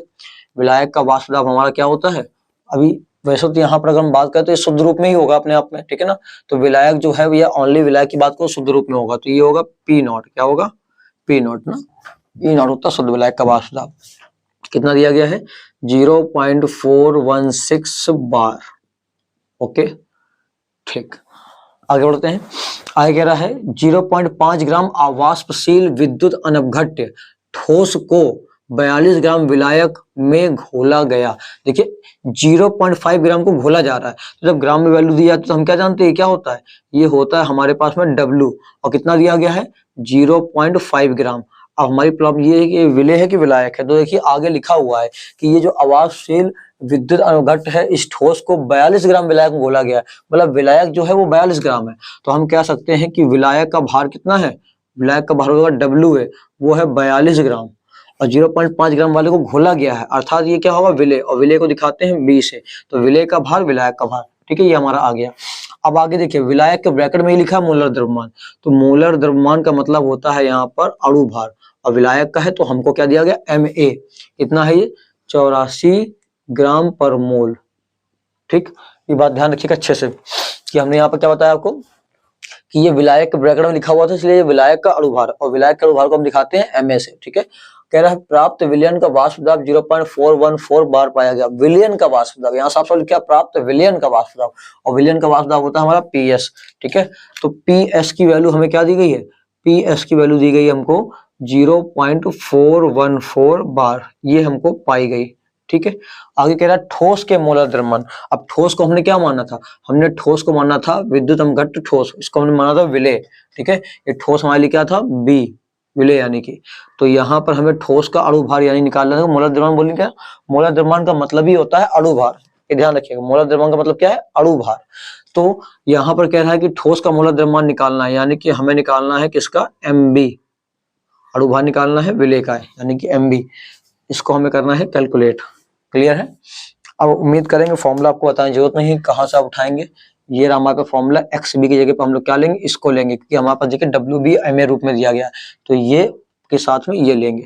तो फॉर्मूला हमारा बनेगा P not minus P S upon P not. ठीक है, और बराबर किसके है, W B into M A upon M B into W A. Value किसकी निकालनी है हमको इसमें, एम बी की निकालनी है। तो सारे मान रख लीजिए। पी नॉट का मान कितना है, 0.416 बार। ठीक है, चलो इसको सॉल्व करते हैं, उससे थोड़ा अलग कलर से दिखाते हैं इसको हम लोग सॉल्व करके। ठीक है, पी नॉट का मान कितना है हमारे पास, पी नॉट का मान है 0.416 और माइनस पी एस की वैल्यू क्या है 0.414 अपॉन में पी नॉट की वैल्यू फिर से हम लिखेंगे तो 0.416। ठीक है, इक्वल टू डब्ल्यू बी की वैल्यू कितनी थी 0.5, एम ए की वैल्यू आई थी हमारी 84 अपॉन एम बी की वैल्यू निकालनी है हमें, कैलकुलेट करनी है, इंटू डब्ल्यू ए की वैल्यू कितनी है 42 ग्राम्स। अब देखिए इसको अगर हम डिवाइड करें तो 42 2 टाइम्स होगा, 2 बार में कट जाएगा, और 5 दूनी 10 यानी कि ये हो जाएगा 1। ठीक है, और यहाँ पर देखिए इसको घटाइए तो 416 में 0.414 घटाएंगे तो आएगा 0.002। ठीक है, घटा के देख लीजिएगा, और नीचे बचा है 0.416, और वहां पर बताया ना गुणा करके क्या बचेगा, केवल ओनली 1 अपॉन एमबी बचा हमारे पास। ओके, अब ये देखिए दशमलव से दशमलव कट जाएगा, क्योंकि दशमलव का यहाँ भी 3 अंक है, यहाँ भी 3 अंक है, तो केवल क्या बचा, ये बचा 2/416। ठीक है, तो एमबी को उधर भेज दीजिए और बाकी सबको उधर ले आइए। देखिए एमबी को ऊपर ले जा रहे हैं हम, तो एमबी को ऊपर ले गए और ये लिखा हुआ 1 और इसका गुणा कर देंगे, इसमें ऐसे जाएगा ना, थीटा गुणा होगा तो 416 और बटे में कितना आ जाएगा 2, तो एमबी की वैल्यू कितनी आ गई 208। डिवाइड करके देख लीजिए 208, और मात्रक क्या था इसका ग्राम पर मोल, जो मात्रक दिया था हम लोगों ने वही लिख लिया। ठीक है, तो इसका मात्रक हो गया ग्राम पर मोल। ठीक है, ये हमारा हो गया आंसर। उम्मीद करेंगे बात आपको समझ में आ गई किस तरह से वाला न्यूमेरिकल होगा। ठीक है, चलिए अब इसको सॉल्व करते हैं। अब इस वाले में देखते हैं हम लोग क्या होगा। तो सबसे पहले यहाँ पर देखते हुए हमें क्या क्या वैल्यू दी गई है, हमसे क्या कह रहा है, कह रहा है 2 डिब्बे हैं हमारे पास ए और बी। ठीक है ना, इनके वाष्प दाब 2 डिब्बे नहीं, यहाँ पर कुछ और होगा। ठीक है, चलिए अब देख लेंगे न्यूमेरिकल में क्या है। फिलहाल यहाँ समझिए ए और बी नाम की 2 चीजें हमको दी गई हैं, उसके वाष्प दाब दिए गए हैं 80 और 60 mm। तो यहाँ पर ये जो चीज है अपने आप में क्या है शुद्ध होगी, ये शुद्ध चीज के वाष्प दाब दिए गए हैं, शुद्ध विलायक और शुद्ध विलेय। तो शुद्ध विलायक और शुद्ध विलेय को हमने क्या बोला था, पी नॉट ए और पी नॉट बी। ठीक है ना, तो यहाँ पर ये हमारा हो जाएगा पी नॉट ए की वैल्यू हमें दी गई है कितना 80 mm, और साथ में किसकी दी गई पी नॉट बी की वैल्यू दी गई है कितना, यह है 60 mm, मिलीमीटर या मिलीलीटर बोल सकते। ठीक है, कह रहा है इसमें से जो ए है उसके पास हमारे कितने मोल है 3 मोल, और बी के हमारे पास 2 मोल। तो मोल को आप जानते हैं क्या करते हैं, मोल को हम दिखाते हैं एन से। ठीक है, और साफ साफ बोला है ए के मोल है तो यहाँ लिख देंगे एन ए, कितने हैं ये 3 मोल, और फिर कह रहा है बी के मोल, तो बी के मोल मतलब एन बी, ये कितने दिए गए हैं 2 मोल, और कह रहा है विलयन का प्राप्त विलयन का कुल वाष्प दाब क्या होगा। तो प्राप्त विलयन का कुल वाष्प मतलब क्या पूछ रहा है, पी की वैल्यू पूछ रहा है, बताइए कि टोटल जो पी है वो क्या आएगा।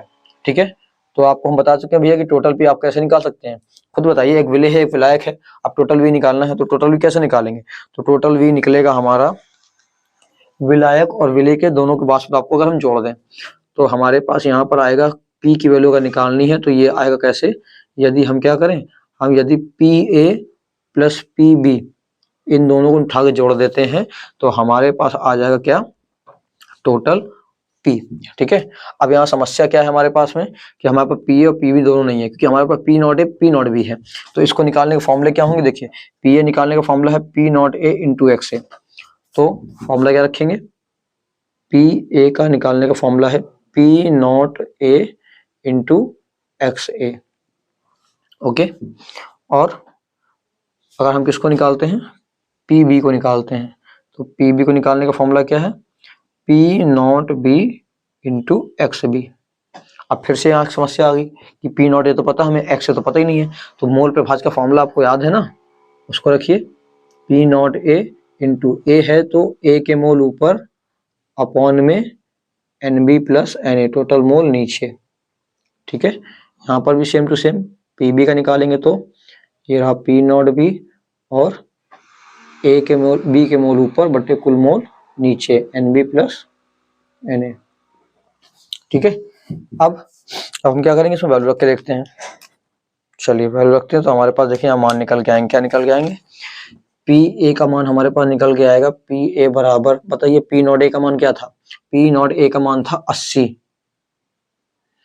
इंटू Na की वैल्यू कितनी आई थी, Na की वैल्यू थी 3 मोल, और इन दोनों को अगर जोड़ दो तो 3 दो कितने हो जाएंगे, 5। ठीक है, इसको काट दीजिए तो किससे कटेगा ये, 5 एक कम 5, 5 एक 16, 85, 16 बार में कट जाएगा, 16 गुणे 3, 16 3 48। तो ये आ गया PA की वैल्यू हमारे पास में 48। ठीक है, ओके, और किस में आएगा, सब कुछ mm में दिया है ना, तो ये वैल्यू आई है mm में। यहाँ बताइए क्या निकलेंगे, PB, P नॉट B की वैल्यू है हमारे पास 60 इंटू NB की वैल्यू है हमारे पास 2 मोल, और NB प्लस NA अभी यहाँ निकाला हमने कितना था 5 मोल। इसको डिवाइड कर दीजिए तो ये कटेगा कितना, 15, 15 चौको 60, नहीं 5 एक कम 5 और 5 दूनी 10, 12 5 60, 12 बार में कट जाएगा तो 12 दूनी 24। तो PB की वैल्यू हमारे पास कितनी आ जाएगी, 24 mm। अब हमारे पास PA भी है और PB की वैल्यू भी है, तो अब क्या कर सकते हैं, बस अब हमको यहाँ पर करना क्या है, हमें यहाँ पर समीकरण 1 पर देखना है। ठीक है, तो क्या होगा, यहाँ पर लिखेंगे समीकरण 1 से, चलिए मान रख दिए समीकरण 1 में, तो P हमें निकालना था, PA का मान हमारा आया है 48 प्लस PB की वैल्यू आई है 24, और इनको जोड़ दीजिए, टोटल P कितना आ जाएगा, 8 4 12, 4 2 6 1 7, 72 में। यही हमारा क्या है आंसर। ओके, तो उम्मीद करेंगे आपको ये वाला भी न्यूमेरिकल समझ में आ गया होगा। दोनों जल्दी से इसका स्क्रीनशॉट ले लीजिए, हम लोग इसके आगे के न्यूमेरिकल्स को देखते हैं। तो उम्मीद करेंगे आप लोगों ने स्क्रीनशॉट ले लिया होगा। चलिए देखते हैं अगले न्यूमेरिकल्स को। तो हमारे पास में देखिए, वो हमने दो आपको न्यूमेरिकल जो बताए हैं वो 2 टाइप के थे, और एक तीसरा टाइप है।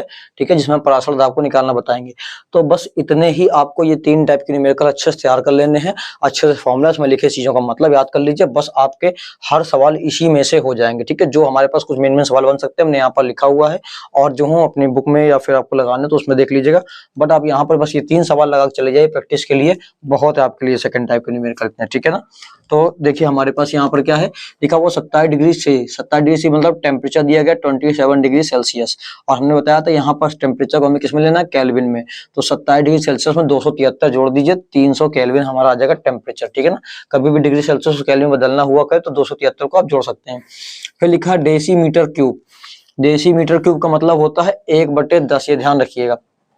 यहाँ पर ये क्या है, ये हमको मोलरता दी गई है, सांद्रता दी गई है। सांद्रता क्या आप इसको वैसे हाँ सांद्रता ही बोल सकते हैं। ठीक है ना, ये हमको कितना दिया गया, 1/10 और क्या मोल प्रति लीटर में। ठीक है, वैसे आप इसको ऐसे भी ले सकते हैं। यहाँ पर ये हमें क्या दिया गया है, मोल प्रति लीटर है ना, तो मोल का मतलब हो गया NB और बटे यहाँ पर क्या हो जाएगा V। ठीक है, तो NB अपॉन V की वैल्यू आप इसको ही लिख सकते हैं, मोल प्रति लीटर में रहता ना। अब मोल प्रति लीटर क्या है, यहाँ पर डेसीमीटर क्यूब भी लिखा हुआ है, चलिए यहाँ पर ऐसे लिख लीजिए, 1/10 डेसीमीटर क्यूब। ठीक है, तो डेसीमीटर क्यूब का मतलब ही क्या है हमारे पास यहाँ पर 1/10 डेसीमीटर क्यूब का मतलब है यहाँ पर हमारा MB/V की वैल्यू, ठीक है। और यूरिया का हमने क्या निकाली यहाँ पर अणु भार, MB इक्वल टू कितना आ गया 60 होता है। और प्राशल हमें निकालना है, फॉर्मूला क्या हमारे पास P इक्वल टू CRT। अब आपको बताया था C को आप क्या कर सकते हैं, C को आप लिख सकते हैं NB/V, ठीक है, और हो जाएगा RT, ठीक। और अब चलिए यहाँ पर देखिए जरा, इसको हम लोग सॉल्व करते हैं तो क्या रखेंगे वैल्यू। यहाँ पर NB की वैल्यू हमारे पास NB/V पूरा दिया गया है 1/10, ठीक है, इंटू T की वैल्यू कितनी है 300, R की वैल्यू 0.0821 या आप 82 भी रख सकते हैं केवल, उससे भी काम चल जाएगा, ठीक है। एक मिनट, अच्छा R की वैल्यू ऊपर रखनी है हमें, इंटू 0.0821 रख लीजिए, चलिए पूरा लेते हैं। और NB/V का मतलब था 1/10, ठीक है। अब इसको काट पीट लीजिए तो यहाँ 0 से 0 कट गया, ये दशमलव आप हटाएंगे तो चलिए एक अंक इसको कम करके लेते हैं, तो यहाँ हो जाएगा 1 2 3 0, ठीक है। 1 0 से 1 0 और कट जाएगा। अब ऊपर का भैया हमारे पास जो चीज लिखा हुआ उसका मल्टीप्लाई कर लीजिए, 3 दूनी 6, 8 दूनी 8 त्रिक 24, और नीचे कितना बचा हुआ है 100, डिवाइड कर लीजिए उसको, आ जाएगा 0.2.4, एक मिनट, ये हो जाएगा हमारा 2.46, और प्राशल किसमें आएगा हमारा ATM में, ठीक है ना। बस सेम टू सेम आपको जैसे यहाँ न्यूमेरिकल लगाया सेम टू सेम सारे न्यूमेरिकल ऐसे लगेंगे, हल्का फुल्का अंतर रहेगा, आपको बस ये वैल्यू को पहचानना होगा। देखिए जैसे इस न्यूमेरिकल में क्या लिखा हुआ 0 डिग्री सेल्सियस, तो हमने कहा था भैया टेम्परेचर जो उसको केल्विन बदल लीजिए, तो 0 डिग्री सेल्सियस का मतलब हो जाएगा 273 केल्विन, 273 में जोड़ लीजिए। फिर लिखा हुआ 0.45 ग्राम ग्लूकोज है, तो ग्लूकोज भी हमको दिया गया। आप सिंपल सी बात बताइए, आपको वहां पर आगे साफ साफ लिखा हुआ कि 250 मिली जल में घोला गया है कौन, ग्लूकोज। जिसको घोला जाता है उसका ग्राम में भार क्या होता है WB, और ये कितना है 0.45 ग्राम, ठीक है ना। 250 ml दिया गया है आयतन, तो यानी कि V की वैल्यू कितनी दी गई है 250 ml, ठीक है। क्या जल में घोला गया है, ठीक है, विलयन बनाया गया, ठीक। इसका प्राशल आप क्या करना है निकालना है, यानी कि P equal to question mark. अब प्राशल का वो फॉर्मूला लगे जिसमें आपको WB मिले, तो आपको हमने कहा था इसी फॉर्मूले में आप क्या कर सकते हैं, NB की जगह रख दीजिए WB/MB, WB/MB, ठीक है।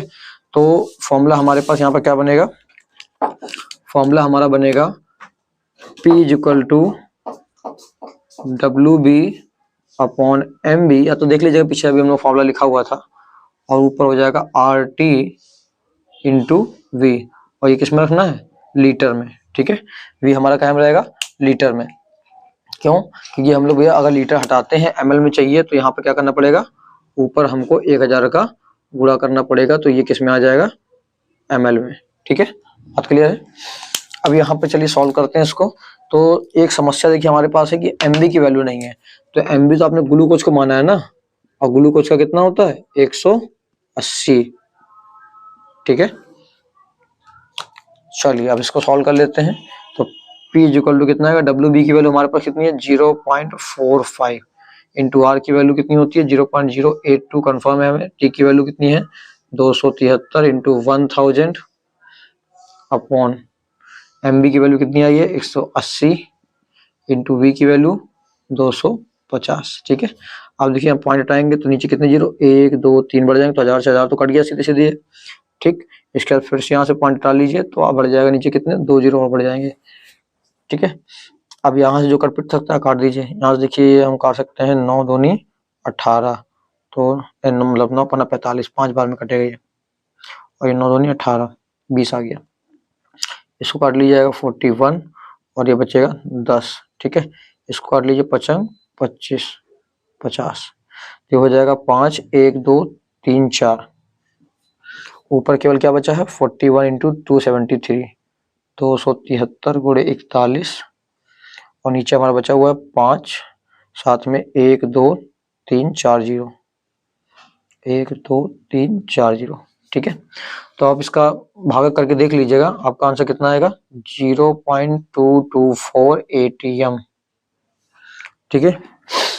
तो आपने देख ही लिया किस तरह से सवाल हो गया हमारा, मात्र वही वाले फॉर्मूले से जैसे इसमें दिया गया। देखिए 27 डिग्री सेल्सियस, अब 27 डिग्री सेल्सियस तो आपको पता है टेम्परेचर कितना लेना है 300 केल्विन।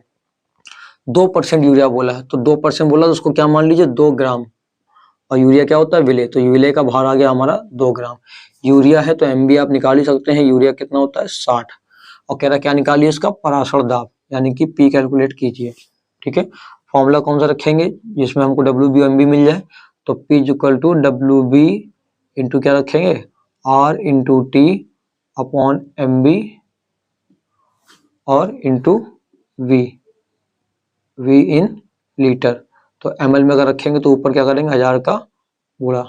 अब समस्या ये कि वी भी यहाँ पर नहीं है, क्यों नहीं है हमारे पास में, जरा बताइए क्या लिखा है 2% यूरिया है, तो 2% का मतलब क्या हो गया 2/100, तो 100 जो है इसका क्या है वी की वैल्यू है, वी की वैल्यू दी गई है 100 ml। ठीक है ना, क्लियर है, क्योंकि 2% का मतलब क्या होता है, 2% का मतलब होता है 2/100।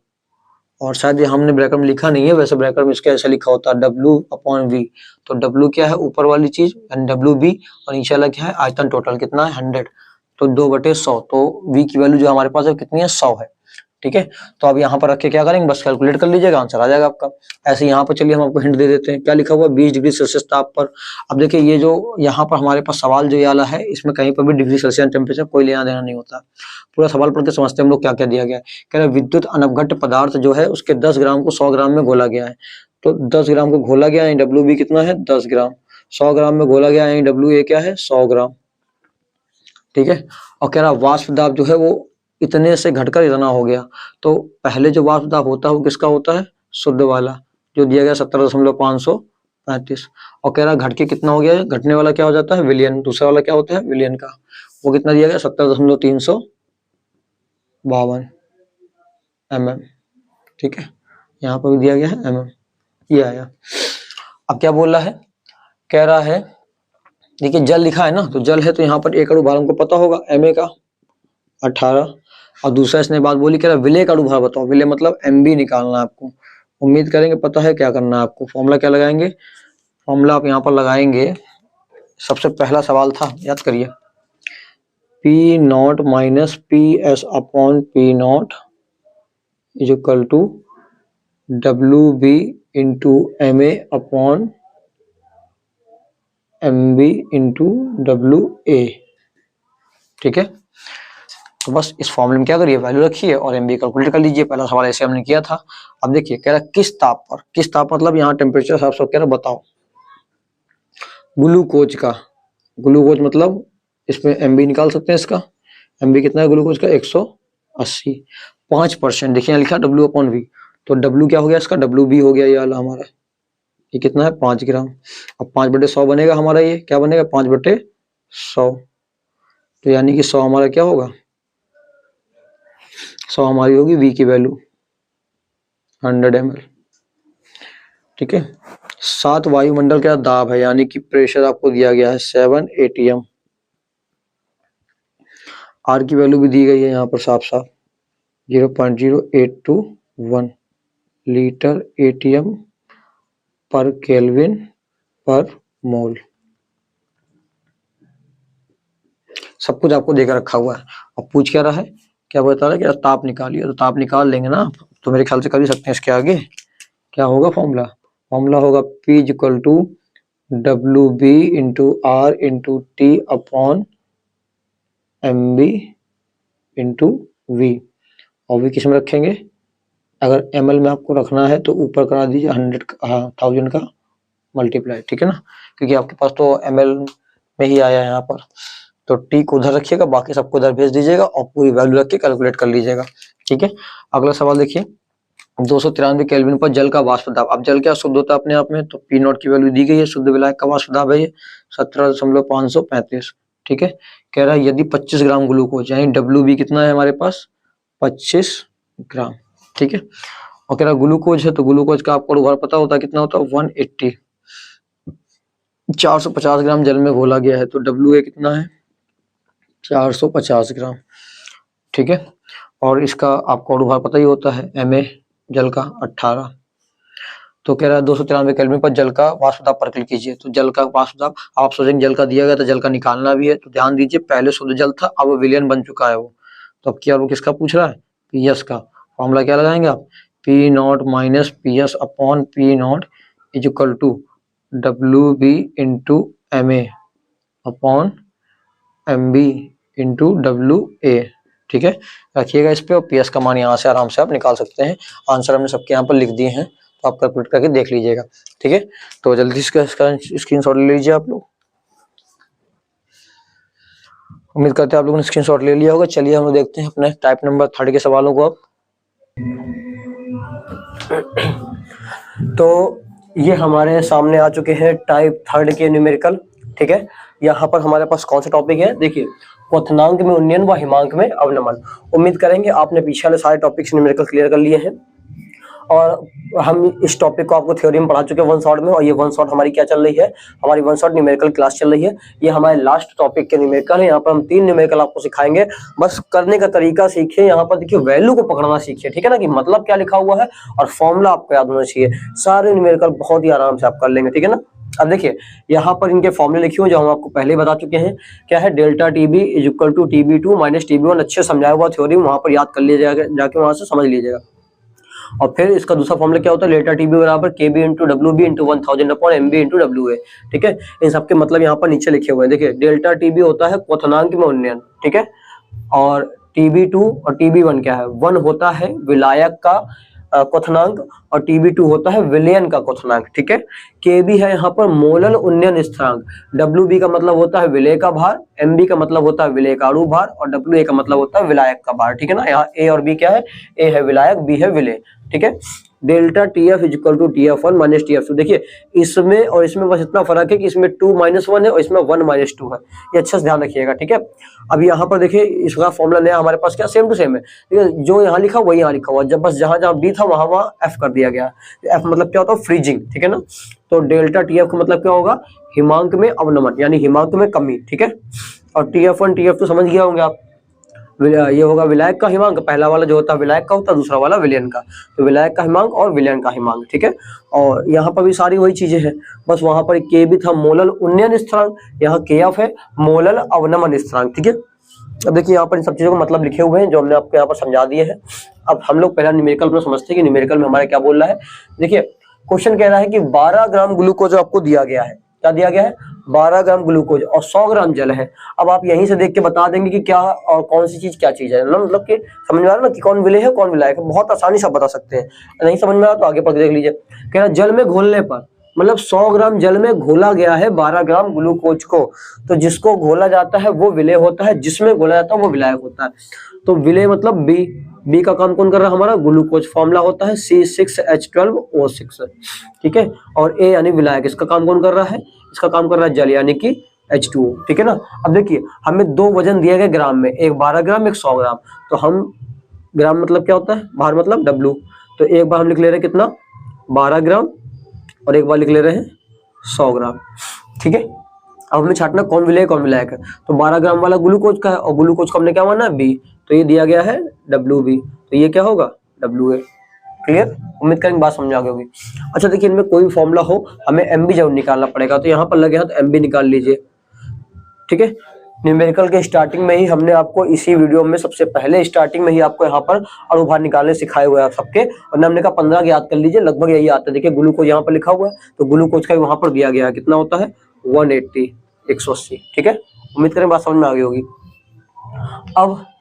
अब यहाँ पर हमसे क्या कह रहा है, घोलने पर विलयन का क्वथनांक, विलयन का क्वथनांक 100.34 डिग्री सेल्सियस हो गया। देखिए क्वथनांक की बात कर रहा है और विलयन के क्वथनांक हमने कहा था डेल्टा TB2 से दिखाते हैं, TB2 से दिखाते हैं, डेल्टा से नहीं ना, TB2 से। तो विलयन का क्वथनांक क्या है TB2, कितना दिया गया है 100.34 डिग्री सेल्सियस। अब एक बात बताइए, ये तो विलयन का क्वथनांक है, हमें विलायक का क्वथनांक भी लिखना होता है, और विलायक हमारे यहाँ पर क्या है जल, और जल को आप नहीं जानते क्या कितने पे उबलता है, क्वथनांक मतलब क्या होता है बॉइलिंग पॉइंट, तो जल कितने पे उबलता है 100 पे। तो विलायक का क्वथनांक हम लोग दिखाते हैं TB1 से, जो हमें कितना दिया गया है, दिया गया हमको पता होता है 100 डिग्री सेल्सियस की। पानी कितने पे उबलता है, पानी 100 पे उबलता है, इसलिए पानी का बॉइलिंग पॉइंट जो कितना है 100 डिग्री सेल्सियस है, ठीक है। अच्छा आगे बोल क्या रहा है, ग्लूकोज के मोलल उन्नयन स्थानांक, मोलल उन्नयन स्थानांक का मतलब ये हमने आपको बताया था क्या होता है, मोलल उन्नयन स्थानांक मतलब KB। तो हमें यहाँ कैलकुलेट क्या करना है, KB का मान निकालना है। उम्मीद करेंगे यहाँ तक आपको यहाँ पर ये सवाल समझ में आया होगा, ठीक है। अब बताइए KB कैसे निकाला जाए। देखिए केबी निकालने के लिए सबसे अच्छा फॉर्मूला ये है, और प्रॉब्लम देखिए यहाँ पर क्या हमारे पास डेल्टा टीबी नहीं है पूरे फॉर्मूले में कहीं पर भी। देखिए ये भी है, ये भी है, ये भी आपके पास में सब कुछ है, बट यहाँ पर क्या नहीं है, केबी निकालने के लिए डेल्टा टीबी नहीं है। But TB to TB one तो है, किसकी मदद से निकाल सकते हैं डेल्टा टीबी? देखिए टीबी टू टीबी वन की मदद से। तो फॉर्मूला आप यहाँ क्या लगाएंगे, यहाँ पर आप फॉर्मूला लगाएंगे delta TB is equal to TB two minus TB one, ठीक है ना।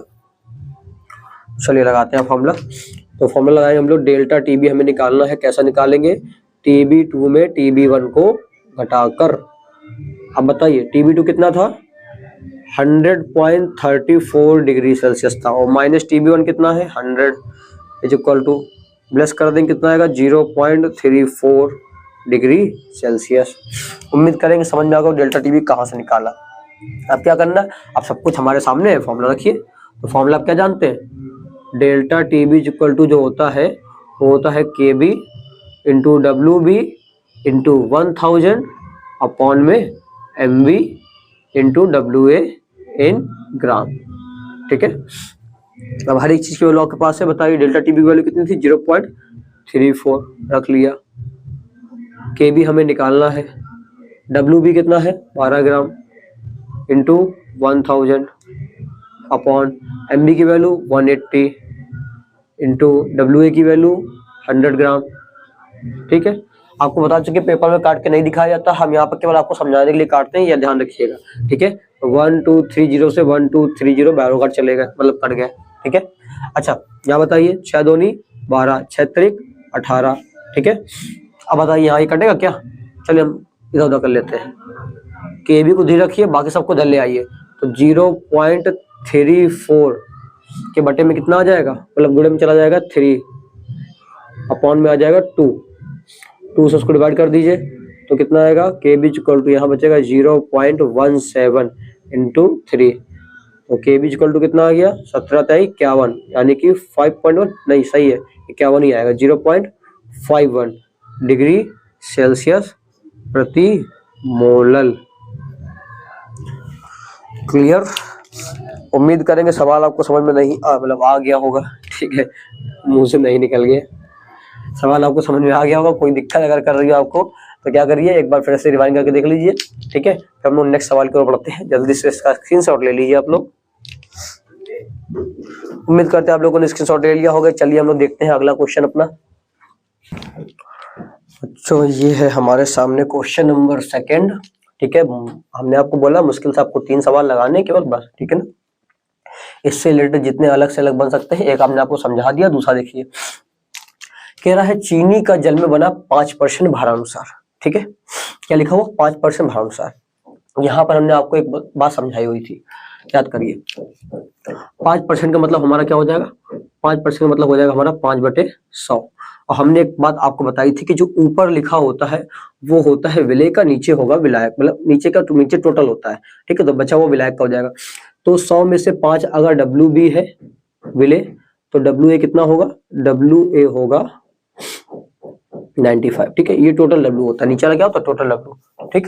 तो डब्ल्यू बी ध्यान रखिएगा, यहाँ पर समझ आइए, जो लिखा हुआ सामने वो डब्ल्यू बी है, और 100 में जितना बचे, क्योंकि ये टोटल कितना होता है, टोटल 100 होता है ना। तो 5/100 का मतलब टोटल 100 है, 100 में 5 डब्ल्यू बी है, बचा हुआ 95 क्या होगा डब्ल्यू है, सिंपल सी बात, ठीक है। तो ये किसकी बात कर रहा है, पहले चीनी की। तो यहाँ पर हम लिख ले रहे हैं चीनी के लिए। अब चीनी के लिए क्या दिया गया है, डब्ल्यू बी। चीनी के लिए हमारे पास डब्ल्यू बी की वैल्यू कितनी है 5 ग्राम, तो डब्ल्यू ए की कितनी होगी 95 ग्राम। अच्छा एम बी बता दीजिए इसी बात पे, चीनी है कितना होता है 342। विलियन का हिमांक भी दिया गया है, विलियन है ना, विलियन के हिमांक को क्या बोलते हैं, डेल्टा TF, नहीं वो तो हिमांक में अवनमन होता है। विलियन का हिमांक होता है हमारा TF2, ठीक है। TF2 होता है हमारा विलियन का हिमांक ना। और ये कितना दिया गया, विलियन की हिमांक की वैल्यू हमारे पास है 271 केल्विन, ओके। तो बगल में देखिए बात किसी कर रहा है, बगल में क्या भैया ग्लूकोज की बात कर रहा है। तो यहाँ पर लोग साइड में कर ले रहे हैं ग्लूकोज के लिए कैलकुलेशन, ठीक है। कहाँ पर लिख लें, चलिए इसी में कर लेते हैं। यहाँ पर ग्लूकोज के लिए। बताइए, सेम टू सेम चीजें ग्लूकोज के लिए भी। चलिए इसको थोड़ा सजा लेते हैं, पेपर में आप ना सजाइएगा इस तरह से, ठीक है। न्यूमेरिकल कर दीजिए तो भी बहुत है आसान होगा उनके लिए कि आपने न्यूमेरिकल तो किया। देखिए तो सेम पोजीशन WB, क्योंकि यहाँ भी देखिए 5% लिखा हुआ है तो ये 5 ग्राम, और WA होगा 95 ग्राम। इसके बाद MB इसका निकालेंगे तो ग्लूकोज है तो इसका होता है 180। और यहाँ कह रहा है भैया विलियन का हिमांक ज्ञात कीजिए, यानी कि TF2 यहाँ पर निकालना है हमें। यहाँ पर क्या निकालना है? TF2, ठीक है। तो TF2 हमें इसका ज्ञात करना है, ओके। इसका दिया गया है, इसका निकालना है। तो अब क्या किया जाए हम हमारी तरफ से? तो भैया यहाँ से हम कुछ ऐसा कर सकते हैं कि जरा ये एक बार बताइए, यहाँ पर साथ में उसने क्या बोल के रखा है? यहाँ पर उसने कहा है हमें निकालना क्या है? TF2, ठीक है। इस वाली चीज पर जरा एक बात बताइए, चाहे ये हो मतलब चीनी या फिर ग्लूकोज, दोनों को ही जल में घोल के बनाया गया है, बिल्कुल पक्का पता है ना आपको? बहुत बढ़िया। तो दोनों को जल में घोल के बनाया गया है, तो जल का तो आपको पता ही होगा ना क्या होता है ना? जल का क्या पूछ रहा है? हिमांक पूछ रहा ना। तो जल का हिमांक तो आपको पता ही है क्या है। क्या एक काम करिए, इसको बाद में इस्तेमाल कर लेते हैं, पहले हम इस फॉर्मूले का इस्तेमाल करते हैं, ठीक है। इस फॉर्मूले में हम क्या क्या रख सकते हैं जरा बताइए। डेल्टा TF WB 1000, एक काम करिए रख लीजिए जल का हिमांक। बताइए जल का हिमांक कितना होता है? अब बताइए जल कितने पे जमता है? 0 पे ना। जल जमता है 0 पे, बट हमें डिग्री सेल्सियस में नहीं चाहिए। जल का हिमांक 0 डिग्री सेल्सियस होता है, हमें चाहिए किसमें? केल्विन में। तो केल्विन में जल का कितना होगा? केल्विन में होता है जल का 273, ओके। अब उम्मीद करेंगे तो बात आपको पता होगी, ठीक है। तो यहाँ पर हम लिख ले रहे हैं कि हमें क्या पता है? हमें पता है TF1 की वैल्यू, ठीक है। जल मतलब विलायक, विलायक का हिमांक कितना होता है? 273 केल्विन, ओके। तो यहाँ से क्या निकल आएगा? डेल्टा TF निकल आएगा। चलिए निकाल लेते हैं। Delta TF equal to TF1 में घटा देते हैं हम लोग TF2। एक मिनट, समथिंग वेंट रॉन्ग, गलत हो रहा है हमारा। देखिए यहाँ पर दिया गया है पहले से शुद्ध जल का हिमांक 273.15। आगे पढ़ना ही नहीं हम लोगों को, बस करने लगे खुरपेची अपनी। बड़ा ज्ञानी बनते हैं ना हम लोग, कोई बात नहीं। दिया गया ठीक है हमको जल का, तो यहाँ सोचने की जरूरत नहीं है। 273.15 के दिया गया है, तो अब यहाँ पर रख के निकाल लीजिए डेल्टा TF की वैल्यू। TF1 है 273.15 और माइनस 271, ठीक है। कितना आएगा? 2.15 केल्विन। तो ये वैल्यू हमारे पास किसकी आ चुकी है? डेल्टा TF की। अब इस फॉर्मूले में हम रख सकते हैं और यहाँ से आप KF की वैल्यू निकालनी। चलिए बताइए KF का फॉर्मूला यहाँ से कैसे बनेगा। हम KF के फॉर्म में बना रहे हैं यहाँ से फॉर्मूला, ठीक है। तो KF के रूप में बताइए कैसे बनेगा। KF बराबर हम क्या लिखें बताइए? KF बराबर क्या लिखेंगे? ये सारी चीजें ऊपर चली जाएंगी, यानी कि delta TF into MB into WA, ठीक है। क्लियर? नीचे बताइए क्या आएगा? ये बचा हुआ नीचे आ जाएगा WB इंटू 1000, WB इंटू 1000, ये आ गया नीचे। वैल्यू रख लीजिए यहाँ पर, बताइए। KF is equal to delta TF की वैल्यू आई है 2.15, MB था यहाँ 342, WA की वैल्यू थी 95 अपॉन WB की वैल्यू थी 5 इंटू 1000। इसको मान लीजिए क्वेश्चन नंबर फर्स्ट, ठीक है। इसको सॉल्व कर लिया हम लोगों ने। अब आते हैं अपने क्वेश्चन नंबर सेकंड में। यहाँ पर क्या किया जा सकता है? सेम फॉर्मूला यहाँ पर लगा दीजिए और KF का लगाइए। KF बराबर बनाइए, यहाँ पर क्या बनेगा? KF बराबर जो यहाँ बनाया था delta TF into MB into WA upon में WB इंटू 1000, ओके। वैल्यू रखिए। डेल्टा TF पता नहीं है, MB की वैल्यू 180, WA की 95, WB की वैल्यू 5 इंटू 1000। Equation number 2। देखिए इक्वेशन नंबर सेकंड और इक्वेशन नंबर फर्स्ट दोनों में देखिए लेफ्ट बराबर है। According to math left is equal to होते हैं तो हम राइट को बराबर कर देते हैं, ठीक है। या ऐसा नहीं समझ में आपको तो ऐसा समझ लीजिए कि समीकरण जो 2 की वैल्यू KF की है उसको कहाँ रख दिया उठा के समीकरण 1 में, या समीकरण 1 के KF की वैल्यू उठा के रख दी समीकरण 2 में, ठीक है ना। तो इसकी वैल्यू यहाँ उठा के रख देंगे तो ये दोनों क्या हो जाएंगे, आपस में बराबर हो जाएंगे, ठीक है। इसकी जगह पर हम ये पूरा छाप देंगे, तो KF की जगह क्या छाप देंगे, पूरा ये चीज, ठीक है। तो ऐसे लिख लीजिए जैसा आपको समझ में आए। तो हम यहाँ लिख दे रहे हैं समीकरण 1 व 2 से, 1 व 2 से हम लोग क्या देख रहे हैं कि लेफ्ट बराबर है तो इनके राइट आपस में बराबर हो जाएंगे, ठीक है। चलिए बराबर कर देते हैं इनके राइट। बताइए क्या आएगा। इस तरफ है 2.15 इंटू 342 इंटू 95 अपॉन में 5 इंटू 1000। बताइए उसमें क्या आएगा। उधर पे है delta TF into 180 into 95 upon में 5 इंटू 1000। देखिए ये तो कट गया पूरा पूरा, ठीक है। 95 से 95 कट जाएगा और कुछ कटेगा। चलिए इसको हम लोग सही से रख लेते हैं। डेल्टा TF एक तरफ रखिए और बाकी सब एक तरफ। तो ये हमारा 180 आ जाएगा इसके अपॉन में, तो 2.15 को हम लिख देते 215 गुणे 342, ठीक है। दशमलव टाइम नीचे 2 जीरो बढ़ जाएंगे बटे 180। अब काटिए, देखिए 9 से कटेगा क्या, 9 एक कम 9, 9 18, 9 27, 28 29 30 31 32 33 34, 6 7 9 72 कट जाएगा 9 से, 9 27 9 72, ठीक है। और ये 9 दूनी 18, अच्छा अभी भी कट रहे क्या, काटिए। ये बचेगा 10 और ये बचेगा 19।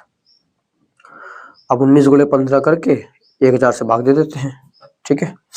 तो यहाँ पर क्या बचा, डेल्टा TF इक्वल टू 215 गुणे 19 बटे 1000, ठीक है। चलिए काटते हैं। तो 19 25 95 बचा 9, 19 एक कम 19 और 19 और 9 हो गया 28, नहीं 9 17 27, बचा 2, 19 2 38, 38 और 39 40, 4075 बटे 1000, ठीक है। बहुत बढ़िया।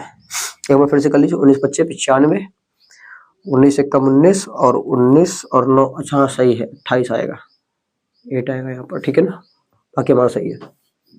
किसकी वैल्यू, डेल्टा TF की।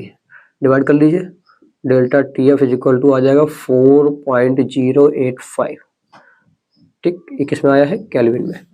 अब देखिए हमें इस वाली कैलकुलेशन की डेल्टा TF मिल चुका है, TF2 निकालना है और TF1 तो उसने दे ही के रखा था ना, कॉमा करके लिख दें क्या, TF1 तो सबके लिए सेम ही है, जल का बोल रहा है, दोनों में जल है, तो 173.15 K, ठीक है, 15 केल्विन। चलिए इसको घटा लेते हैं हम लोग। फॉर्मूला क्या लगाएंगे, डेल्टा, अब चलो इसको काला कर डालते हैं,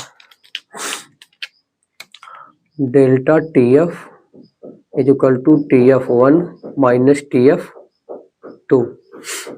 डेल्टा TF की वैल्यू 4.085, एक जीरो अपने मन से बढ़ा लीजिए क्योंकि वहाँ पर नहीं, ठीक है इसमें नहीं बढ़ाना, उसमें बढ़ाएंगे 5 इज इक्वल टू TF1 की वैल्यू, TF1 की वैल्यू है 273.15 माइनस TF2। तो देखिए माइनस वाला उधर जाएगा, ये प्लस वाला उधर चला जाएगा, तो आ जाएगा हमारे पास TF2 is equal to 273.15 minus 4.085, ठीक है। घटा के देख लीजिएगा, TF2 की वैल्यू आपकी आएगी कितनी, आएगी 269.0 और ये आएगा 65, ठीक है। समथिंग में कितना हो जाएगा, जाके 7 हो जाएगा। देखिए तो 7 आ रहा है यहाँ पर, ठीक है। अब यहाँ भी लिख के छोड़ देंगे तो ये भी आपका सही है, ठीक, गलत नहीं है यहाँ पर।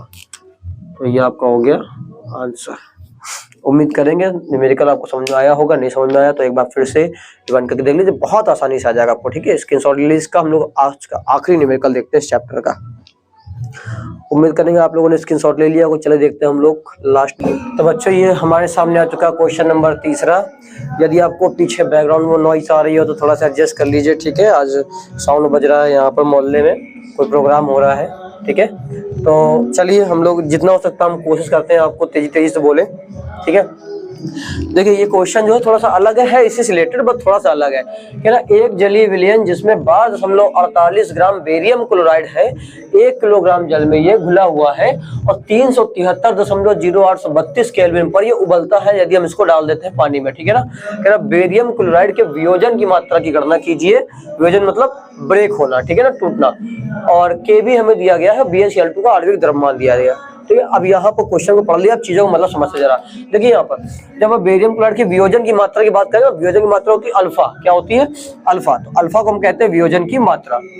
और अल्फा निकालने के लिए पहले आपको 1/2 गुणांक निकालना आना चाहिए। याद हो आपको, हमने लास्ट में थ्योरी खत्म की थी तो वहां पर 1/2 गुणांक का हमने आपको फॉर्मूले बताए थे। अणु भार के केस में क्या बताया था? आई का मतलब होता है 1/2 गुणांक। क्या होता है आई का मतलब? 1/2 गुणांक। और आई बराबर होता है m सामान्य बटे m प्रेक्षित। m मतलब अणु भार, सामान्य मतलब नॉर्मल। ठीक है, नॉर्मल अणु भार बटे प्रेक्षित अणु भार। ठीक है ना, प्रेक्षित मतलब अवलोकित। ठीक है, जो हम निकालेंगे कैलकुलेशन करके। तो एक सामान्य क्या होगा हमको दिया जाएगा और प्रेक्षित वाला हमें निकालना पड़ेगा। निकालेंगे किससे? ये हमारे पास दो फॉर्मूले दिए गए हैं ना, जो समझ में आया उसके हिसाब से निकाल लेंगे हम लोग कि हमें यहाँ पर क्या चीजें दी गई है। ठीक है, इसके हिसाब से क्या करेंगे हम लोग। अब देखिए उबलने की बात कर रहा है तो सीधी सी बात है, जस्ट क्या है, बॉइलिंग वाला हमारा फॉर्मूला लगेगा और इसकी मदद से यहाँ से हम क्या करेंगे, एम भी निकालेंगे। तो जो हम निकालेंगे वो होगा प्रेक्षित और जो हमें दिया गया वो होगा सामान्य। तो चलिए यहाँ पर सबसे पहले लिख लेते हैं कि हमको क्या दिया गया है, एक अणु भार दिया गया है। तो जो दिया गया है वो हमारा है m सामान्य।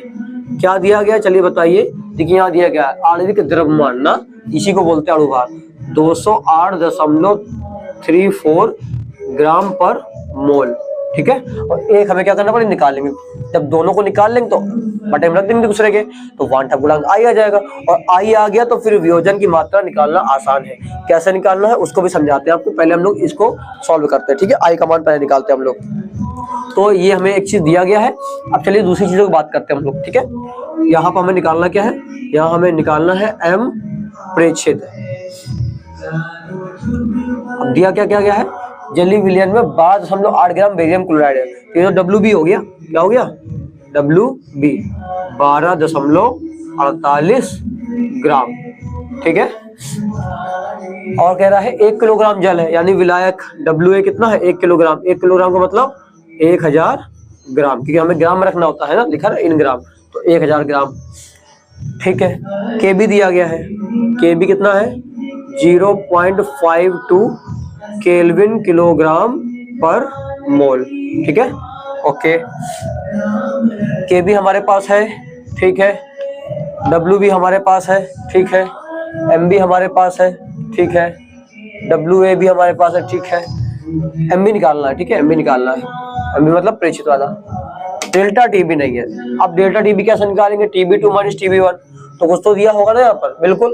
देखिए क्या दिया गया, उसने कहा है कि जब दोनों को मिला दिया तो मिलाने के बाद ये इतने पर उबल रहा है। अब आप जानते हैं पानी में आप बेरियम क्लोराइड डाल देंगे तो पानी जो है वो विलायक है और बेरियम क्लोराइड विलेय है। जब दोनों को आप मिला देंगे तो विलयन बन जाएगा। क्या बन जाएगा? विलयन। अर्थात यहाँ पर जो दिया गया है वो क्या दिया गया है, हमको दिया गया TB2, यानी कि विलयन का क्वथनांक कितना दिया गया है, 373.0832 केल्विन। क्लियर है? और जल का तो आप जानते हैं ना, यानी TB1 क्या होगा, 373 केल्विन। ये पानी का होता है बॉइलिंग पॉइंट। क्लियर है आपको? 100 डिग्री में उबलता है, डिग्री को केल्विन में बदलेंगे, डिग्री सेल्सियस को, तो 273 जोड़ देते हैं, तो 100 प्लस 273 373 केल्विन। ओके, अब यहां से निकाल लीजिए डेल्टा TB। कैसे आएगा, TB2 माइनस TB1 करके। ठीक है, तो TB2 की वैल्यू कितनी है, TB2 की वैल्यू है 373.0832 और माइनस TB1 है 373। तो 373 से 373 पूरा पूरा चला गया, तो आंसर क्या आएगा इसमें, 0.0832। आंसर नहीं मतलब हमारे ये हमारा सॉल्व हो क्या आ गया, डेल्टा TB की वैल्यू। अब करना क्या है, बस रखिए उठा के फॉर्मूले में। फॉर्मूला क्या है हमारे पास, चलिए एमबी के रूप में फॉर्मूला निकालते ना, एम प्रेषित के रूप में निकालते फॉर्मूला। तो एम प्रेषित बराबर क्या होगा हमारा, चलिए बताइए क्या होगा। एम को उधर भेज दीजिए, इसको नीचे ले आइए, तो ऊपर रहेगा K B into W B into 1000 upon delta T B into W A. रखिए यहाँ पर के बी वैल्यू कितनी थी 0.52, डब्ल्यू बी की value 12.48 into 1000 upon delta T B की वैल्यू 0.0832 इंटू डब्ल्यू ए की वैल्यू कितनी आई थी हमारी 1000 ग्राम। 1000 कैंसिल हो गया, ठीक है। अब देखिए 2 और 2 4 है ना, 2 अंक क्या दशमलव इसमें, 2 अंक क्या उसमें, यानी ऊपर 4 अंक क्या दशमलव, नीचे भी 4 अंक दशमलव दशमलव दशमलव सारे क्या हो गए, कट गए, ठीक है। अब आप इसको कैलकुलेट करके देख लीजिएगा, ठीक है, कर सकते हैं आप, हल्का फुल्का तो कैलकुलेशन कर सकते हैं, ठीक है। तो ये कितना आएगा, ये आएगा आपका 78, कैलकुलेट कर लीजिएगा, ग्राम पर मोल। तो एम परिचित आ गया है, एम सामान्य हमारे पास पता है, तो हम क्या निकाल सकते हैं यहाँ से, आई की वैल्यू बताइए। आई बराबर क्या आएगा, आई बराबर हमारा आएगा एम सामान्य बटे एम प्रेषित, ये होता है फॉर्मूला आई निकालने का, ठीक है। तो एम सामान्य की वैल्यू कितनी हमारे पास 208.34 अपॉन एम प्रेषित क्या आया था 78। अब देखिए थोड़ी सी कैलकुलेशन कर लीजिएगा, ठीक है ना। हम यहाँ पर एक बार लिख दे रहे हैं, ठीक है, जल्दी जल्दी करके, थोड़ा सा हम लोग को टाइम बचाना अपना, ठीक है। तो यहाँ पर आएगा सॉल्व होकर 2.67 करके देख लीजिएगा, ठीक है, क्योंकि 78 दूना कितना हो जाएगा 140 156 हो जाएगा, ठीक है ना। तो 2 बार में तो 2.67 करके आएगा यहाँ पर, ओके। आई यहाँ पर क्या आपका गुणांक है, तो इसलिए इसका कोई मात्रक नहीं होगा, ओके। अब हमें निकालना है अल्फा, तो अल्फा कहाँ से लेके आए, इसके सुनिए आपको करना क्या है। उसने कहा BaCl2 बेरियम क्लोराइड के वियोजन की मात्रा बताई, तो पहले BaCl2 को वियोजित कर लीजिए, तो मतलब तोड़ना। तो यदि हम इसको पानी में डालते हैं, जल में इसको डालते हैं, तो ये टूटे कैसे, तो ये टूटता है Ba2 प्लस Cl माइनस, और Cl कितनी बार है 2 बार, तो इंटू 2 कर दिया, ठीक है। अब सोचेंगे सर आपने कर दिया, हमें कैसे, अरे एकदम सिंपल है, देखिए पहला प्लस होता है, ठीक है, पहला प्लस होता है, दूसरा माइनस होता है। अब आपको समस्या है कितने प्लस कितने माइनस, देखिए Ba के ऊपर प्लस रखा, Cl के ऊपर माइनस रखा, पर कितने प्लस कितने माइनस, तो देखिए इसका जो प्लस होगा वो कितना, कहाँ देखना होगा, यहाँ नीचे, तो Cl नीचे जो वैल्यू लिखी होगी वो इसके प्लस की वैल्यू होगी, तो यहाँ कितना लिखा 2, तो ये हो गया 2 प्लस। अब देखिए इसमें जो कुछ नहीं है तो हम 1 मानेंगे, तो 1 मानेंगे तो ये माइनस इसका कितना है 1 बार, तो 1 बार माइनस, और Cl 2 बार से तो 2 बार गुणा करके बैलेंस कर लिया, ठीक है। अब सुनिए, जब स्टार्टिंग की बात करते हैं, जब टाइम कितना होगा 0, टाइम कितना हो 0, t बराबर 0 पर, ये बताइए, ये तो हमारे पास पूरा पूरा रहा होगा, तो इसको हम मान ले रहे क्या, इसको हम मान ले रहे हैं पूरा पूरा, चलिए अल्फा मान ले रहे हैं, ठीक है, या इसको हम मान लेते हैं कितना 1 मान लेते हैं, ठीक है ना। ये पूरी पूरी वैल्यू हमारे पास कितनी रही होगी 1 रही होगी स्टार्टिंग टाइम में, जब आपने जल में डाला नहीं होगा तो आपके पास पूरा पूरा होगा ना, तो पूरा पूरा 1 है, और ये चीज क्या रहा होगा 0 0 बना ही नहीं होगा बिल्कुल भी हमारे पास में, जब हमने डाले तो टूटे कैसे। लेकिन जब कुछ समय बीत जाएगा, तो मान ले रहे टाइम हो गया हमारा x, कितना बीत गया x minute, x second, x घंटे, जो भी बीत गया, तो यहाँ पर ये कुछ ना कुछ बना ना, तो मान लिया ये कितना बना अल्फा, ये कितना बना अल्फा, और ये कितना बना 2 अल्फा, है ना, 1 अल्फा, तो कितनी बार लिखा 2 बार लिखा 2 अल्फा, तो 1 में से कितना कम हो गया है, 1 में से अल्फा मात्रा घट गई है, अल्फा मात्रा बन चुकी है, ठीक है, 1 में से अल्फा मात्रा बन चुकी है, तो 1 माइनस अल्फा यहाँ पर बचा, ठीक है। अब अगर ये समझ में आपको आ गया है तो बस यहीं से आई आ जाएगा, ठीक है। अब देखिए एक आई का फॉर्मूला हमारे पास यहाँ पर भी आता है, क्या आएगा, आई बराबर, देखिए ये है सामान्य और ये है प्रेक्षित, सामान्य प्रेक्षित, ठीक है। तो जब हम लोग क्या करते हैं, देखिए अणुभार का केस था, अणुभार में सामान्य ऊपर प्रेक्षित नीचे रहता है, ये कौन सा केस है, अणुसंग गुणधर्म वाला केस है। अणुसंग गुणधर्म में हम लोग क्या करते थे, प्रेक्षित ऊपर सामान्य नीचे, तो प्रेक्षित क्या हमारे पास, प्रेक्षित है 1 माइनस अल्फा, इन सबको जोड़ दीजिए, plus alpha plus 2 alpha upon में सामान्य कितना 1 प्लस 0 1 आएगा, ठीक है। तो इसको सॉल्व कर लीजिए, तो आई की वैल्यू आपके पास कितनी आ जाएगी, देखिए ये अल्फा से अल्फा कट गया, तो आ जाएगा 1 प्लस 2 अल्फा, उम्मीद करेंगे आपको समझ में आ गया। फिर समझ लीजिए एक बार, BaCl2 को जब डाला तो Ba2 प्लस 2Cl- टूट गया। स्टार्टिंग की बात की तो BaCl2 हमारा पूरा पूरा था, तो ये चीज बनी नहीं होगी। लेकिन जब टाइम x बीत जाता है तो मान लिया ये अल्फा बन गया और ये कितना बन गया 2 अल्फा। कैसे बन गया भैया, अल्फा तो बनता ही है, ये साथ में आगे क्या लिखा 2 लिखा तो हमने लिख दिया 2 अल्फा। तो 1 में से कितना कम हो गया, अल्फा कम हो गया। फिर आई कैसे निकालेंगे, परिचित बटे सामान्य, ठीक है ना, परिचित बटे सामान्य। अणुभार में उल्टा होता है, सामान्य बटे परिचित। और यहाँ पर वांठा गुणांक में क्या होगा, यहाँ पर इस वाले केस में परिचित बटे सामान्य, ठीक है, अनुसंग गुणधर्म के आधार पे। तो परिचित वाला ये सब था हमारा, इस सबको जोड़ दिया बटे नीचे हमने इसको जोड़ दिया और सॉल्व कर लिया तो 1 + 2 अल्फा आ गया। अब देखिए हमारे पास अल्फा यहाँ से निकल सकता है क्योंकि हमें आई का मान भी पता है। तो आई का मान कितना आपको पता है, आई का मान आपको पता है 2.67 इक्वल टू 1 + 2 अल्फा। देखिए 1 इधर ले आइए तो 1 माइनस हो जाएगा, तो क्या बचेगा, बचेगा 2 अल्फा बराबर 1.67, ठीक है ना।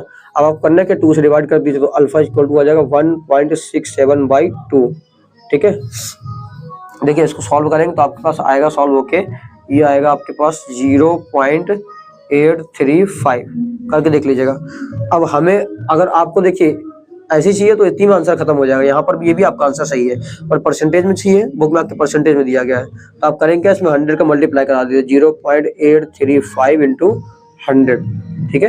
परसेंटेज हटाते 100 से भाग करते, परसेंटेज लगाना को 100 से गुणा कर दीजिए। तो अल्फा की वैल्यू कितनी आ गई हमारी वजन की मात्रा, 100 गुणा करते आ जाएगा 83.5%, ठीक है। मतलब 83.5% क्या हुआ है, ये वियोजित हो गया है।